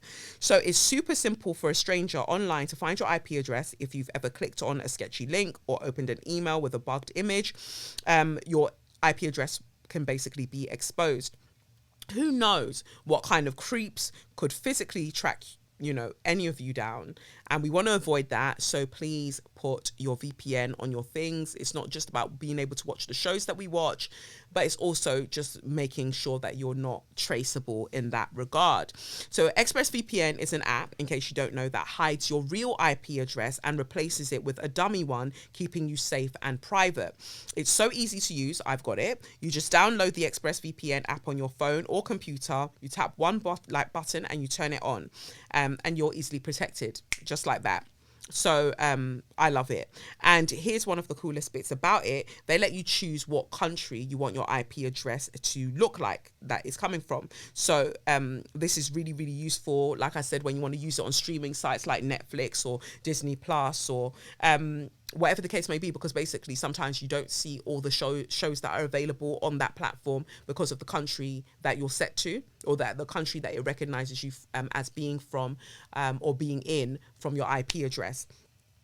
So I make sure that I've got VPN loaded up, and then you can just do what you want. So try it. Secure your family's online activity and unlock tons of new shows by visiting expressvpn.com/straws, and you can use the link or the code. Well, it's the link, isn't it? expressvpn.com/straws. It's a link to get yourself 3 extra months free. That's expressvpn.com/straws. That's expressvpn.com/straws. Girl, like, you know what I mean. Why is my tongue doing what my tongue is doing? Go and check it out. It's really, really useful. I can't keep telling you lot enough. Make sure you have a VPN. All right, don't go and do mad things like be on burners and talking shit to people, but definitely have a VPN, especially for our little bubbers, for our little babies. Make sure you have it on. Yeah. All right. Well, that's that. So we might as well, since we're talking about a little piece of madness, get into the madness full force, and let's get to So You Mad. So this week on So You Mad, there was so much happening upon the internet that it was really hard to kind of narrow down things. But I think that the main story, I guess, is that Threads has launched. Threads is a Meta/Instagram creation that is very, very similar. Why can I still hear myself? Very, very similar to Twitter. Elon Musk is vexed. He is so vexed. But that's what you deserve, because last week you were talking to us like we were dickheads about go and touch grass. Yeah? Go outside to go and interact with your family. Well, we went to go and join the family on Threads. How do you feel about that? Huh? You coming a part of the seams? Okay then. You feel torn? Okay then. Mend it. I didn't even read Baby Girl what the thing was for mending, but maybe I wasn't meant to. It is that. But yeah, like, so it's launched. It launched on the 5th of July. I love that Chani, Chani Nicholas, who created is behind the Chani app. She did a birth chart for Threads. Everything has a birth chart. If you can find the day that it was announced or that it was created, that is its birth chart. And it's so funny to me that according to her, Threads has a Scorpio rising birth chart. So we go together real bad. Me and Threads, we go together real bad. Toxic, we go together real bad. But yeah, I feel like I'm just there trying to get to the bottom of like why things are, just make sure I hear myself, why things are the way they are on that site. So from what I understand, there were groups of people that were invited initially to test it out, to see that it worked and all of that good stuff. And the first people that they sort of invited were, of course, the celebrities, the celebrities. They invited them first. And I just think that that's interesting. You're trying to design an app for conversations, and then you're asking people who aren't really used to having conversations. They are what conversations are about, right?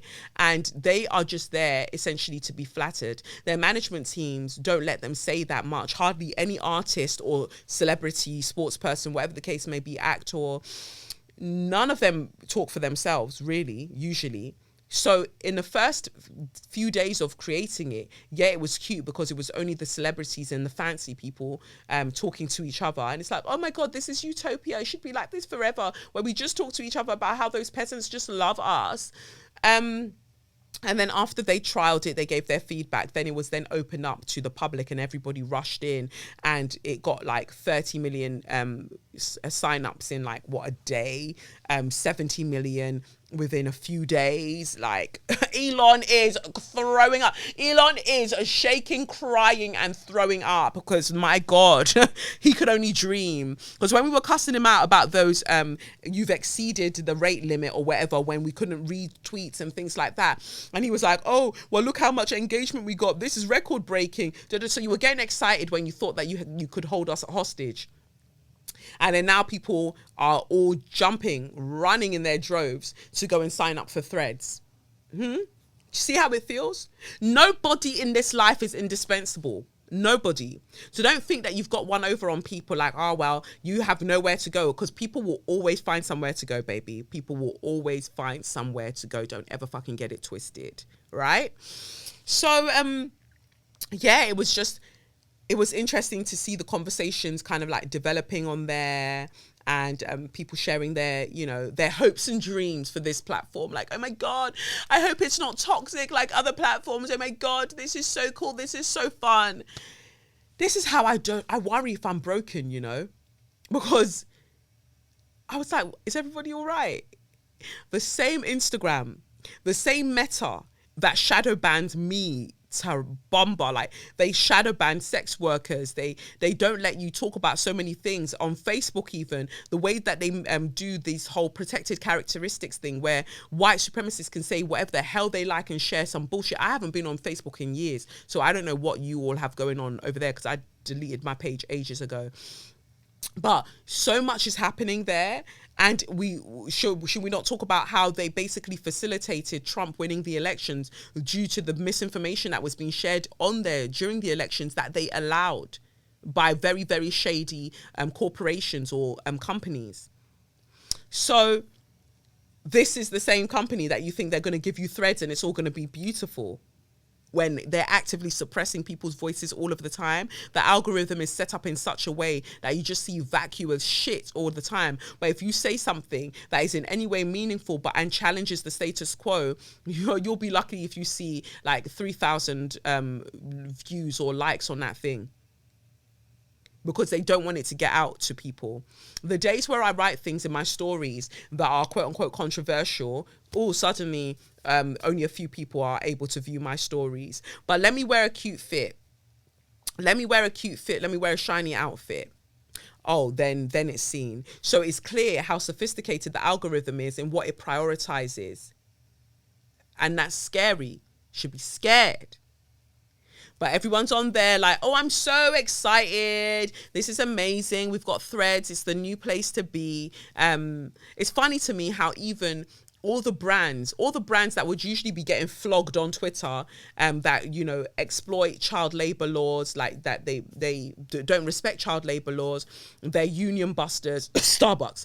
They're having a great time on Threads, baby. Getting lots of likes. Like, they're having a great time. And I'm like, has everybody got amnesia? Like, what is this even? Like, what is going on right now? Everybody, I'm so scared. I'm so scared at how desperate people are to perform escapism. I thought, due to my birth chart, that I'm not the one that sees reality clearly, that I have too many high hopes for us as a civilization. And maybe that's still correct. I truly believe that the reason that people behave the way that they behave is that if you just gave them the information, they would behave differently. But I'm starting to think that maybe I'm wrong, that people will just continue to behave how they behave because they want to keep all of the benefits and the privileges that they have. So yeah, it was weird to see, but the funniest one to me was all the people that are doing all the inspirational quotes getting like thousands of likes, and I'm just like, I am so bored. All of this team good vibes only, everybody fuck off. Like, oh, I hope it's not going to be toxic like that other site. You are the toxicity. You, like, the app does not the toxicity make. It's the people coming to use the app that creates that culture, as well as the people who own the app. You create the culture together. So the same people who are using Twitter, the same people who are using Instagram to share bullshit are still, like, you're talking about positivity. Have you seen the Shade Room comments? Have you seen them? So you think those same people will not be using the same threads that you're using? And what's so frustrating about it is that your tweets are just, your threads are just out there in the world. They're just out there.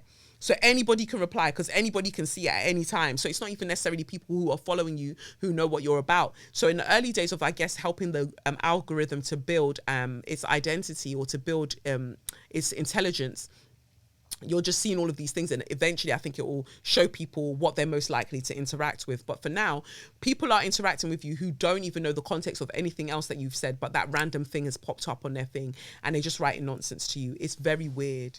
It's very, very weird. But what I noticed straight away was everybody doing up candy floss and bubblegum lips and just acting like everything was great, kikiing with brands that you know that they take the piss out of children, that don't pay properly, that are fucking up the environment. Like, this is so wonderful. We're all here together. Let's hold hands. I'm sorry, I stay consistent. I can have a key. Maybe because on Twitter, I was already doing that. I can have a key with you and still let you know about something that's happening in the world that I think is pertinent, that I really think you should know about. Like, I can do both. Why is it that you lot struggle to do both? It's weird. But it got much more weird. Even before I saw this post, I'd already thought that shit was weird, right? It felt very much to me like The Good Place. Now, I threaded that. I sewed that, whatever you want to call it. I posted that this app feels like The Good Place, and I put an upside down smile emoji, and people are like, oh my God, it does, doesn't it? Oh, it's so great. We're away from the toxicity of that other app. And I was like, if you watched all the seasons of The Good Place, you'd know that what I'm saying is not what you're saying. This is the bad place, is what I'm saying.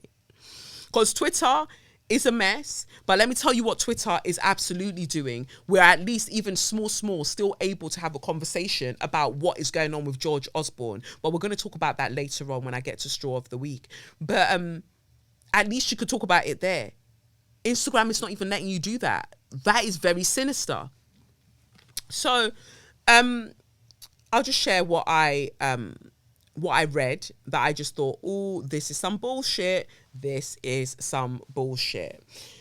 Oh, well, let's get it up. Let's get it up. Ah, baby. Let's get it up. That should be a Viagra's new song. Anyway, it says here, head of Instagram, Adam Mosseri, says discussions of hard news and politics won't be encouraged on Threads. There are more than enough amazing communities, sports, music, fashion, beauty, entertainment, etc.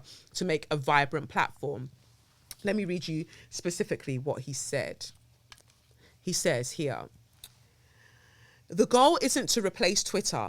The goal is to create a public square for communities on Instagram that never really embrace Twitter, and for communities on Twitter and other platforms that are interested in less angry place for conversations, but not all of Twitter. Politics and hard news are inevitably going to show up on Threads. They have an Instagram as well. They have on Instagram as well to some extent. Notice how he says to some extent, because you lot stop it from happening.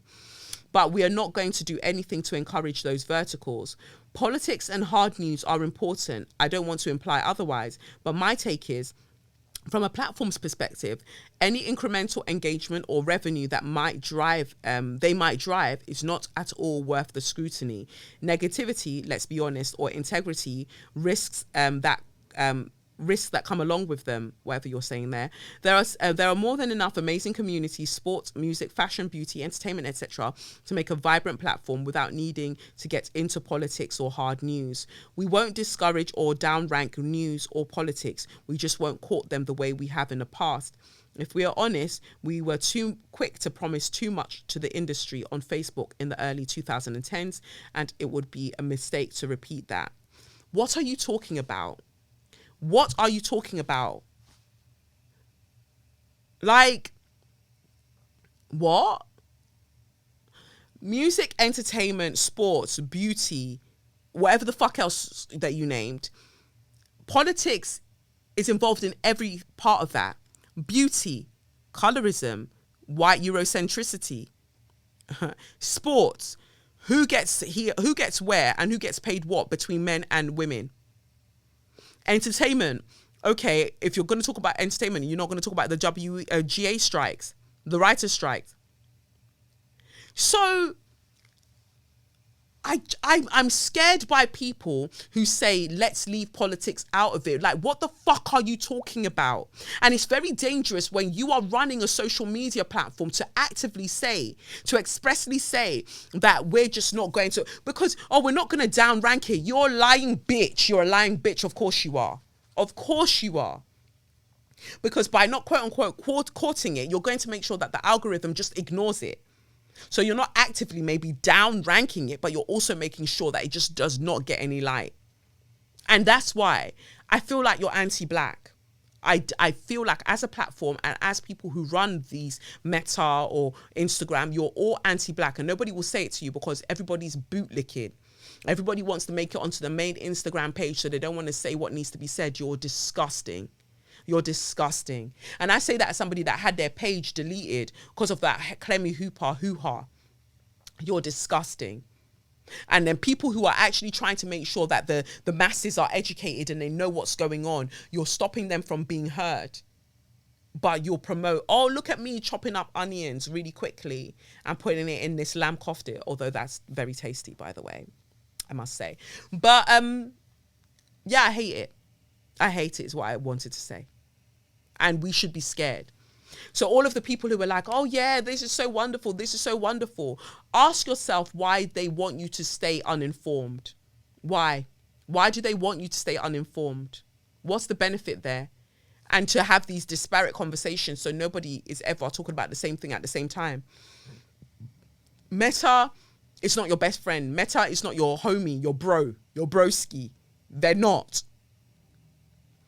And it's like, we're not going to talk about politics, but also we're harvesting your data to the high heavens.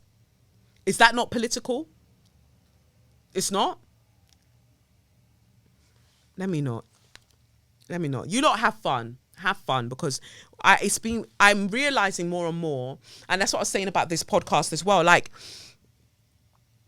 part of me, I'm having more days where I'm considering packing this all in.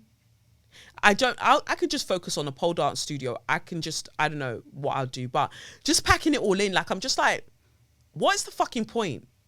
Because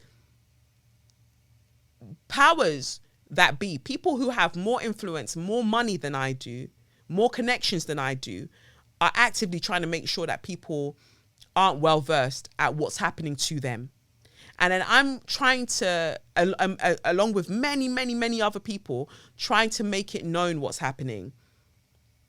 And then you just get tired after a while. You're just like, no, it seems like, and even the people, what's interesting to me, that even the people who were, doing up activism before, and we would support them in their activism when they were treated badly by this brand or that brand, and we'll support these people, and then they'll jump on platforms like that and they're like, yeah, well, I don't want to talk about those things anymore. I just want to rah, rah, rah. You are allowed space. You are allowed time. You are allowed rest. I just think that I'll always prioritize rest and peace and kindness and love and joy.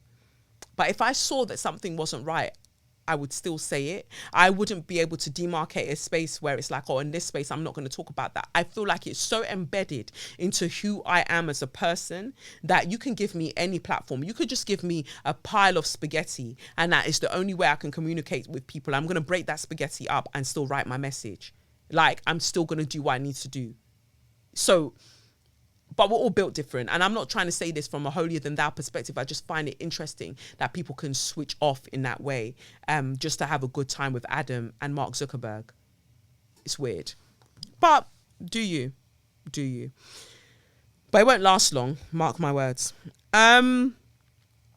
So yeah, I wanted to say that. And of course, we saw the whole drama with Darius and Keke Palmer. So Darius is Keke Palmer's, I don't know, are they still together? Boyfriend, ex-boyfriend, who she had a child with this year, right? Was it this year she had her child?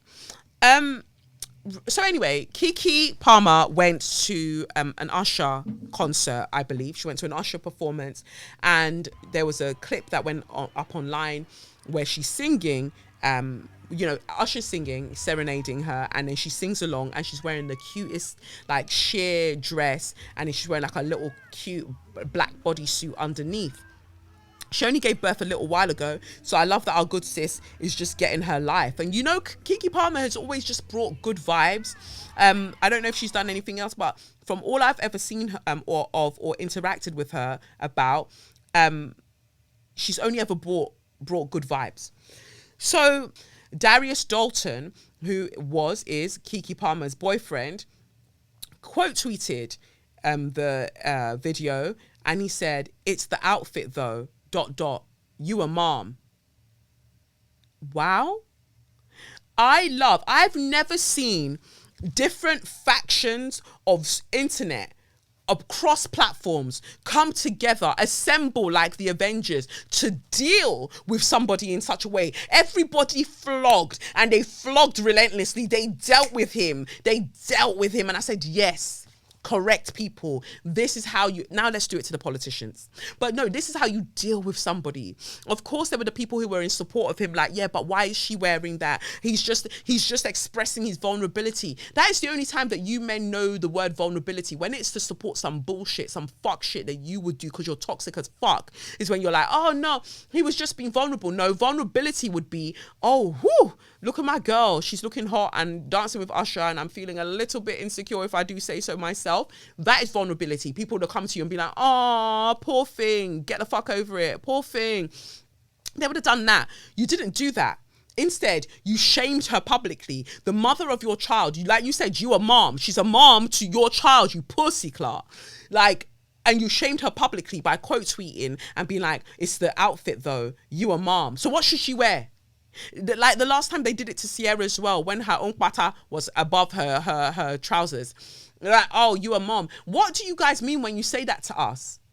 Yes, I've expelled a child from my uterus. That is in fact correct. What now? So because of that, I can't wear outfits again. I can't do up cuteness again.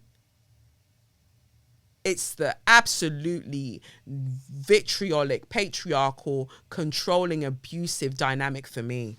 Child. Ooh. I love that everybody dealt with him. The quote tweet. Oh, the ratio. Oh, my sweet Jesus, the ratio. 10.8 thousand quote tweets. 4,262 likes. And anybody who liked it, hellfire is waiting for you. Yep. Hellfire is waiting for you. Whew. Anyway, so he wrote that. People started flogging him. Then he came back to say the next day, he says, we live in a generation where a man of the family doesn't want the wife and mother to his kids to showcase booty cheeks to please others, and he gets told how much of a hater he is. This is my family and my representation. I have standards and morals to what I believe. I rest my case. Rest your face. Rest your face, you prick, about I rest my case. What do you even mean? This is what gets me about some of these guys. You meet somebody being a bad bee. She was a bad bee when you met her. Why do you now want her to leave bad beeism alone? Why is that? Why do you, quote unquote, traditional men, because there was another tweet that he wrote that, oh, as a traditional man, I feel this type of way and that type of way. As a traditional man, but she's the breadwinner. So what part of the tradition are you actually emulating when she's the one that's providing your income and providing for your household? Like, what tradition? What did you do? Did you marry her? Mr. Traditional? Mr. Traditional. So traditional. Adam lives in theory, trying to post shit onto threads, masquerading like he's got it figured out. Lauryn Hill, I miss you. But you're alive. I just mean I miss you performing. Because you have to clarify sometimes. Yeah, like what part of tradition? What part of tradition? What are you talking about? What are you talking about? Sprinkle, sprinkle. What are you talking about? You know, it's giving jealousy. And I just pray in this life that God, Olodumare, please do not let me and my peers ever be with anybody that in the relationship they're so desperately jealous of you that they do not want you to thrive in any capacity. You met her wearing cute outfits. You met her being a baby girl. So why did you think that motherhood would then mean that she wouldn't? And what was wrong with the outfit? The outfit was cute. She has her booty cheeks out. She's got a cute bum. It's going to show regardless. And for others to see and to entertain others. How is it to entertain others? She just wanted to look cute for herself. Look at spit just flying out my face.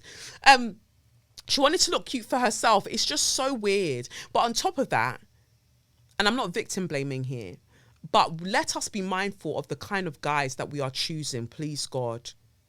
Because people did a quick search of this guy's Twitter page. He's a Trump-loving, why are black people crying that police are killing them when black people kill each other all of the time type of black guy. And so what's so funny about it is I wonder when I spoke about her being pregnant, I don't know if I did, but I don't feel like my spirit took to him even then. There was a reason that you did not want us girlies to know about him. You just wanted to have your problematic king in peace. But see, when that problematic king decides that he's going to have Twitter fingers, he's going to get flogged. He is. Now, when I was speaking to someone about this, I had said that I don't think that they're breaking up. I think that she's going to wait for this to die down and just carry on as usual. But I'm not quite sure now. I'm not quite sure. Because before she was doing up, I love my man. And then she's now posted some cryptic things since, like, you know, if you're not going to then I'm going to step, basically. You have to know your worth. You have to know your worth. But loving Trump supporters, loving black male Trump supporters, you're asking for trouble as a black woman. You're asking for trouble. Please, please, let us be mindful. Let us be mindful. So I'm sending you all the love, Keke. But this guy, he ain't it. He ain't it, baby. Traditional man. You wish. Traditional my back foot. We live in a generation. Are you 75? As if you're not part of the generation. Fucking idiot. I think I should leave it there. I was going to talk about AI. There was this convention recently and the AI were talking on their own, like humanoids. They were talking of their own accord and volition. And they were like, oh, humans don't have to worry. We're not going to take your jobs. And I was like, well, that's exactly what you would say, right? That's what you would say to give us a full sense of security before you come and absolutely fuck our shit up. That was the only point I was going to make. Anyway, let's get into straw of the week, aka suck your mum. The Independent newspaper, fucking do better. There is apparently a BBC presenter who has not yet been named who paid a teenager for sexual photos of them. They haven't told us who this BBC presenter is. And so all the newspapers have got it on the front page, but the identity has not been yet revealed, and people are speculating, but please be careful about speculations because defamation. So waiting on that. But the Independent decided to put this, put this headline up about, there's a BBC presenter, rare, that has not been revealed yet, but they allegedly have paid a teenager for sexual photos of the teenager. And they put a picture of Rylan Clark, you know, from The Only Way is Essex. They put a picture of Rylan at the top. So by somebody reading it, it would appear that they're talking about Rylan. So Rylan quote tweeted and he was like, can you change the fucking picture? Because people are thinking that it's me because of how you've placed the photo. And they're writing some disgusting comments. And so now you're putting, where's your duty of care? And like, you lot have been making newspapers for a minute. You lot have been making newspapers and headlines on social media for a while. So why you're still making these very basic bitch mistakes, it's either extreme incompetence or you're just very nasty. Like, you're very mean. Because now that person was minding their business and they're catching strays because of your fucked up picture placement. Do better. Do better. And in the meantime, suck out. But let's get to the main story. So George Osborne. Wow. George Osborne was due to get married. He ended up getting married, by the way. The narrator is telling you, as in me, ended up getting married. But George Osborne was about to get married when an email was sent to many of the people who would be attending the marriage. First of all, I can't lie. I have to stand. It's giving XOXO Gossip Girl. XOXO Gossip Girl. Because what do you mean? What do you mean I am getting married and an email has been sent to pretty much all of my guests telling them my secrets? Wow. The execution, chef's kiss. What the email said though, woo! Woo! The email alleges that he slept with a 16-year-old girl. And of course, you know that is not okay. Age of consent and all of that. Yeah, it's just not okay. Also, trigger warning before I delve all the way into this. He alleges he slept with a 16-year-old girl while his wife was pregnant and a drunk girl in a toilet cubicle in 2019. So that means that the drunk girl would not have been in a position to give consent. The 16-year-old girl, the power dynamics, because you were 49 when you slept with her, would not have been in a position to give the right type of consent. So you're a rapist, allegedly.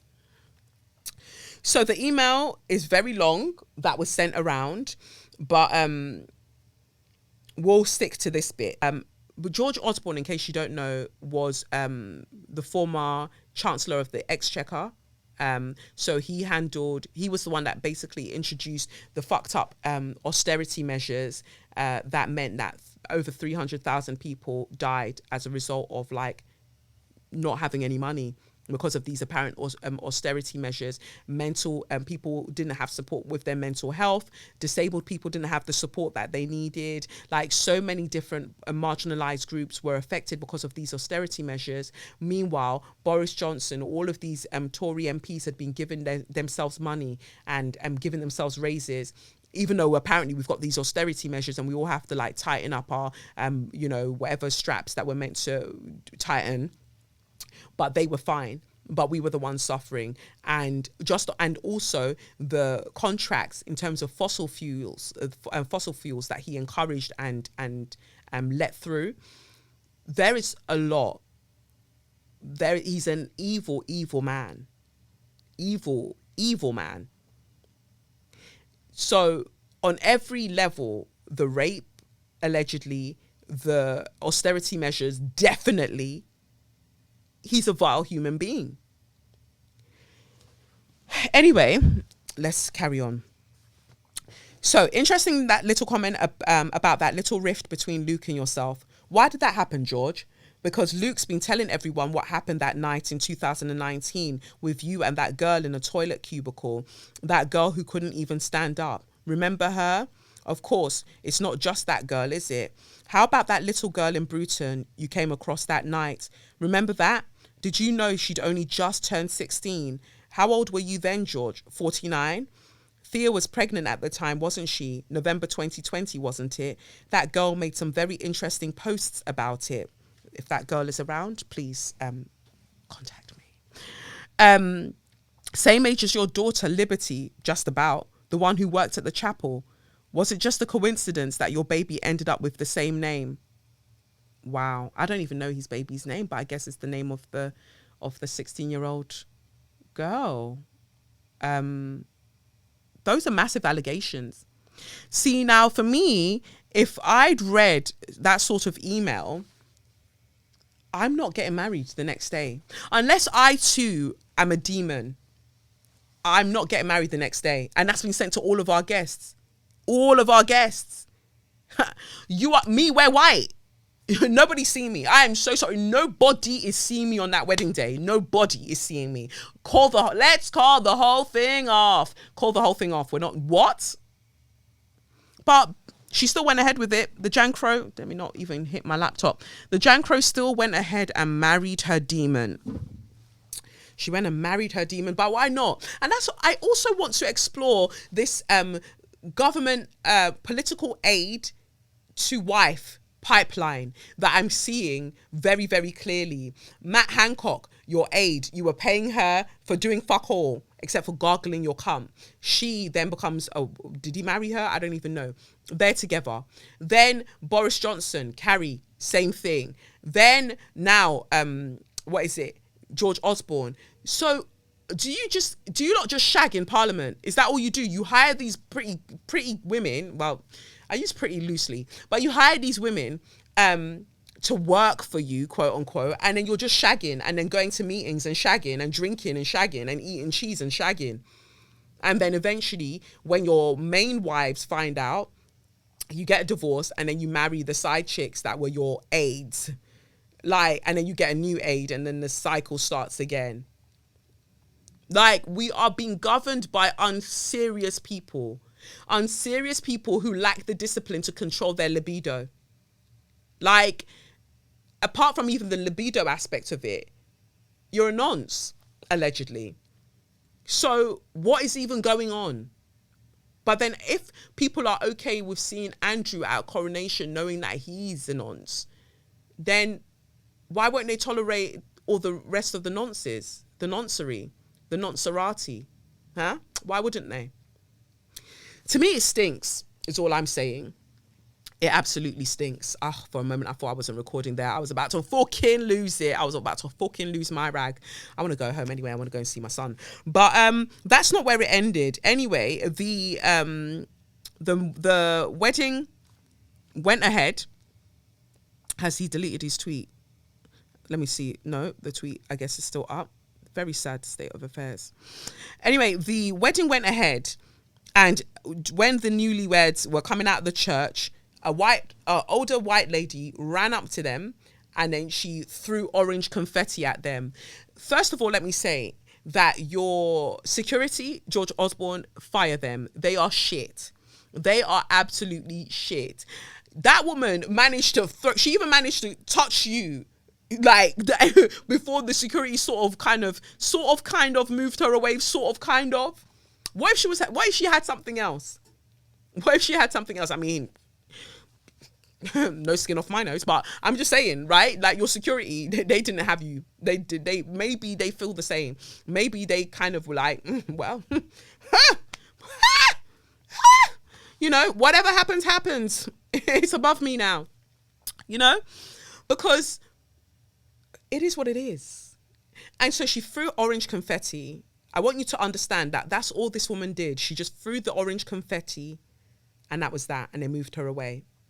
Come and see the tweets. Come and see the think pieces about how it's so conflicting, because while George Osborne did what he did and so many died, it's absolutely horrible to go to another human's wedding and ruin it in such a way. What did she ruin? What the fuck are you lot on about? What did she really ruin? She didn't ruin anything. She just threw confetti. Confetti gets thrown every day, B. She threw confetti. Throwing orange confetti at two pussy clarts, compare that to 300,000 people dying due to the very ridiculous and horrible austerity measures, which I feel like you can't extricate it from the Grenfell fire, from the fact that so many people now have to go to food banks, from all of the things that are happening, all linked to these fucking austerity measures. But meanwhile, they're not affected. The governing class, they're not affected. They're able to still have their cute weddings in Bruton in the towns where they're allegedly raping 16-year-old girls. Like, they can carry on with their life. But you want to take it upon yourself to now say that you want, like, why do you not want to identify with people who don't give a fuck about you so much? They're literally in a different class to you, and they show very, very much so a deep contempt for your kind. And then you'll jump on the net and then be like, oh, well, this is ridiculous. The morality terrorists are at it. I'm quoting black people here, by the way. I'm not even quoting white people. Black people coming to cape for this white man that has done all of these things. He's in a different class to you. He enjoys so many privileges that you are unlikely to sniff in this lifetime. And you've taken it upon yourself that you want to come and tweet about how you're just, oh, I don't know, should they have done this? You're interrupting somebody's wedding day. It could have been done at any other time. I mean, you could have gone to him at work, not a wedding day. They could have gone to him at work where there are snipers. They should, at work.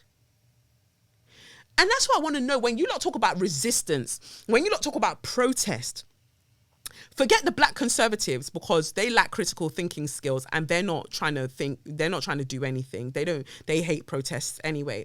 But I'm talking about these people who are alleged centrists and liberals. Now, this is not just black people. I'm just talking generally. When you talk about resistance, when you talk about revolution, when you talk about protest, when you talk about change, what the fuck are you talking about? Because I'm starting to think that we're not talking about the same thing.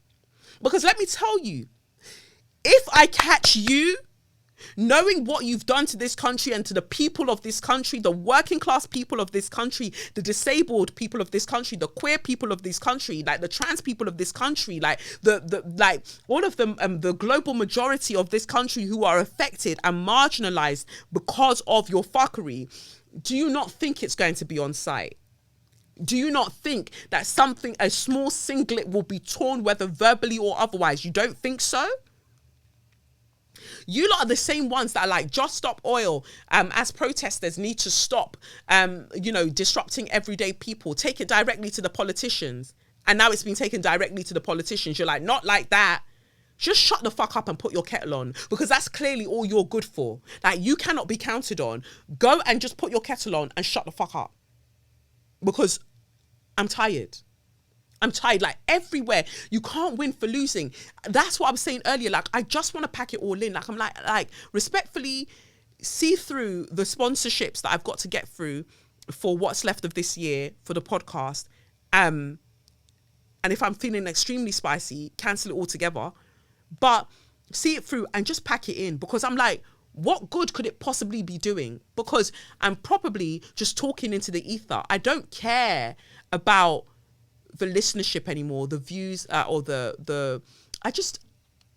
because it just feels like things are getting worse. Like, when will people wake up? Like, from when you've even co-opted and denigrated the word woke, the likelihood of waking up seems very far away.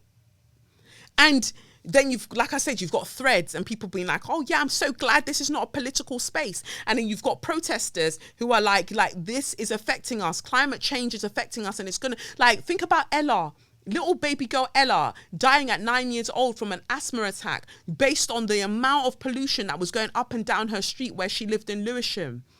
Like, these people, these Just Stop Oil people, these Extinction Rebellion and all of them lot, while I don't always agree with the way that they go about things, at least they're getting the fuck up to do something. But you lot aren't happy. Like the guy that poured milk on the protesters the other day. Fuck you, you stupid bitch. And then other people are talking about, they're lucky it wasn't acid. Fuck you too. Like, you're so happy to keep chatting shit about the people who are trying to pull the boot off your neck. Like, yours, that's wild to me. That is so wild to me. And I, for one, I just feel emotionally exhausted because I just think maybe I'm a bit delulu. Like, I'm a bit delusional. Like, y'all got it. Like, you lot, you've got it. Like, you do what you're doing, innit? Like, if all of this makes you happy, then who the hell am I to say, hey guys, maybe we should consider that this is fucked up. do what you're doing and you know, suffer with sparkles on. That's clearly what you want to do. Like, suffer with sparkles on. Yeah? Have a great time with that. But in a weird twist of events, Just Stop Oil, because she threw orange confetti, people thought she was linked with Just Stop Oil. But it turns out that they were like, no, she had nothing to do with us. We shared the video, but we don't know her. Like, she did what she did. And I feel like I have to stand even harder on that part. Granny protester, big up yourself. I hope you're not a racist. Big up yourself. Because while other people are waiting to group up to do certain things, you just went out by yourself and went to go and dash that. You just went to go and dash that confetti on your ones. And if we're all going to run the story that, oh, you were just a bystander and you were just really happy for them, you don't, what's the issue? What's the problem? We'll go with that too. Wink, wink. But big up yourself. Not waiting around. And I feel like that's what I've been like from earlier. Like, I'm not waiting around for people to come around to my way of thinking. I'm just going to keep doing what I'm doing. And hopefully one day, maybe people do come around. But I want to know that when I leave this earthly plane, that I know that I was 10 toes down on all the things that I needed to be 10 toes down on. And some of you just aren't. You're just not. And fence sitting is only going to give you a sore nyash. It's only going to give you a sore bum bum. Decide where you stand and get on with it. Talking, I'm not even going to go there because it's now going to feel like I'm throwing shade at certain people in particular. But all I'm going to say on that part is, I don't need to make it onto TV networks to know that I have impact and I'm saying the things that need to be said. This podcast is enough, and at the same time, it feels like not enough sometimes. But I don't know what I'm saying. I'm just sad. I'm sad that this is where we're at. That people are so easily distracted. Should this person have thrown orange confetti at him on his wedding day of all places? Oh my God, his wedding day, a fellow human being having their wedding day disrupted. First of all, he's a cheat and an adulterer. Second of all, and should be first of all, he's a rapist, allegedly. And third of all, which also should be first and second of all, think of the number of people who died, who can't have wedding days, who can't have their friends and family throw confetti at them because they died of starvation or they took their own lives because life was too hard, was too tough because of these fucking austerity measures. What the fuck are you talking about? Like, wake the fuck up. And at the same time, I feel like all this passion I have and caring so much about the things that I care about literally has other people looking at me and being like, oh, I don't know if I can be friends with her or if I can be close to her because she swears all the time and she does all of these things. And it's like, again, that's what I mean. Like, you can't win for losing. Like, I'm penalized for having passion and for caring about things that I think that more of us should care about. And you have to think to yourself, like, what's the fucking point then? I don't know what the fucking point is anymore. So I'm going to leave it there this week because I've got no solutions. I'm just fed up. Let's all just struggle with sparkles on then. Yeah?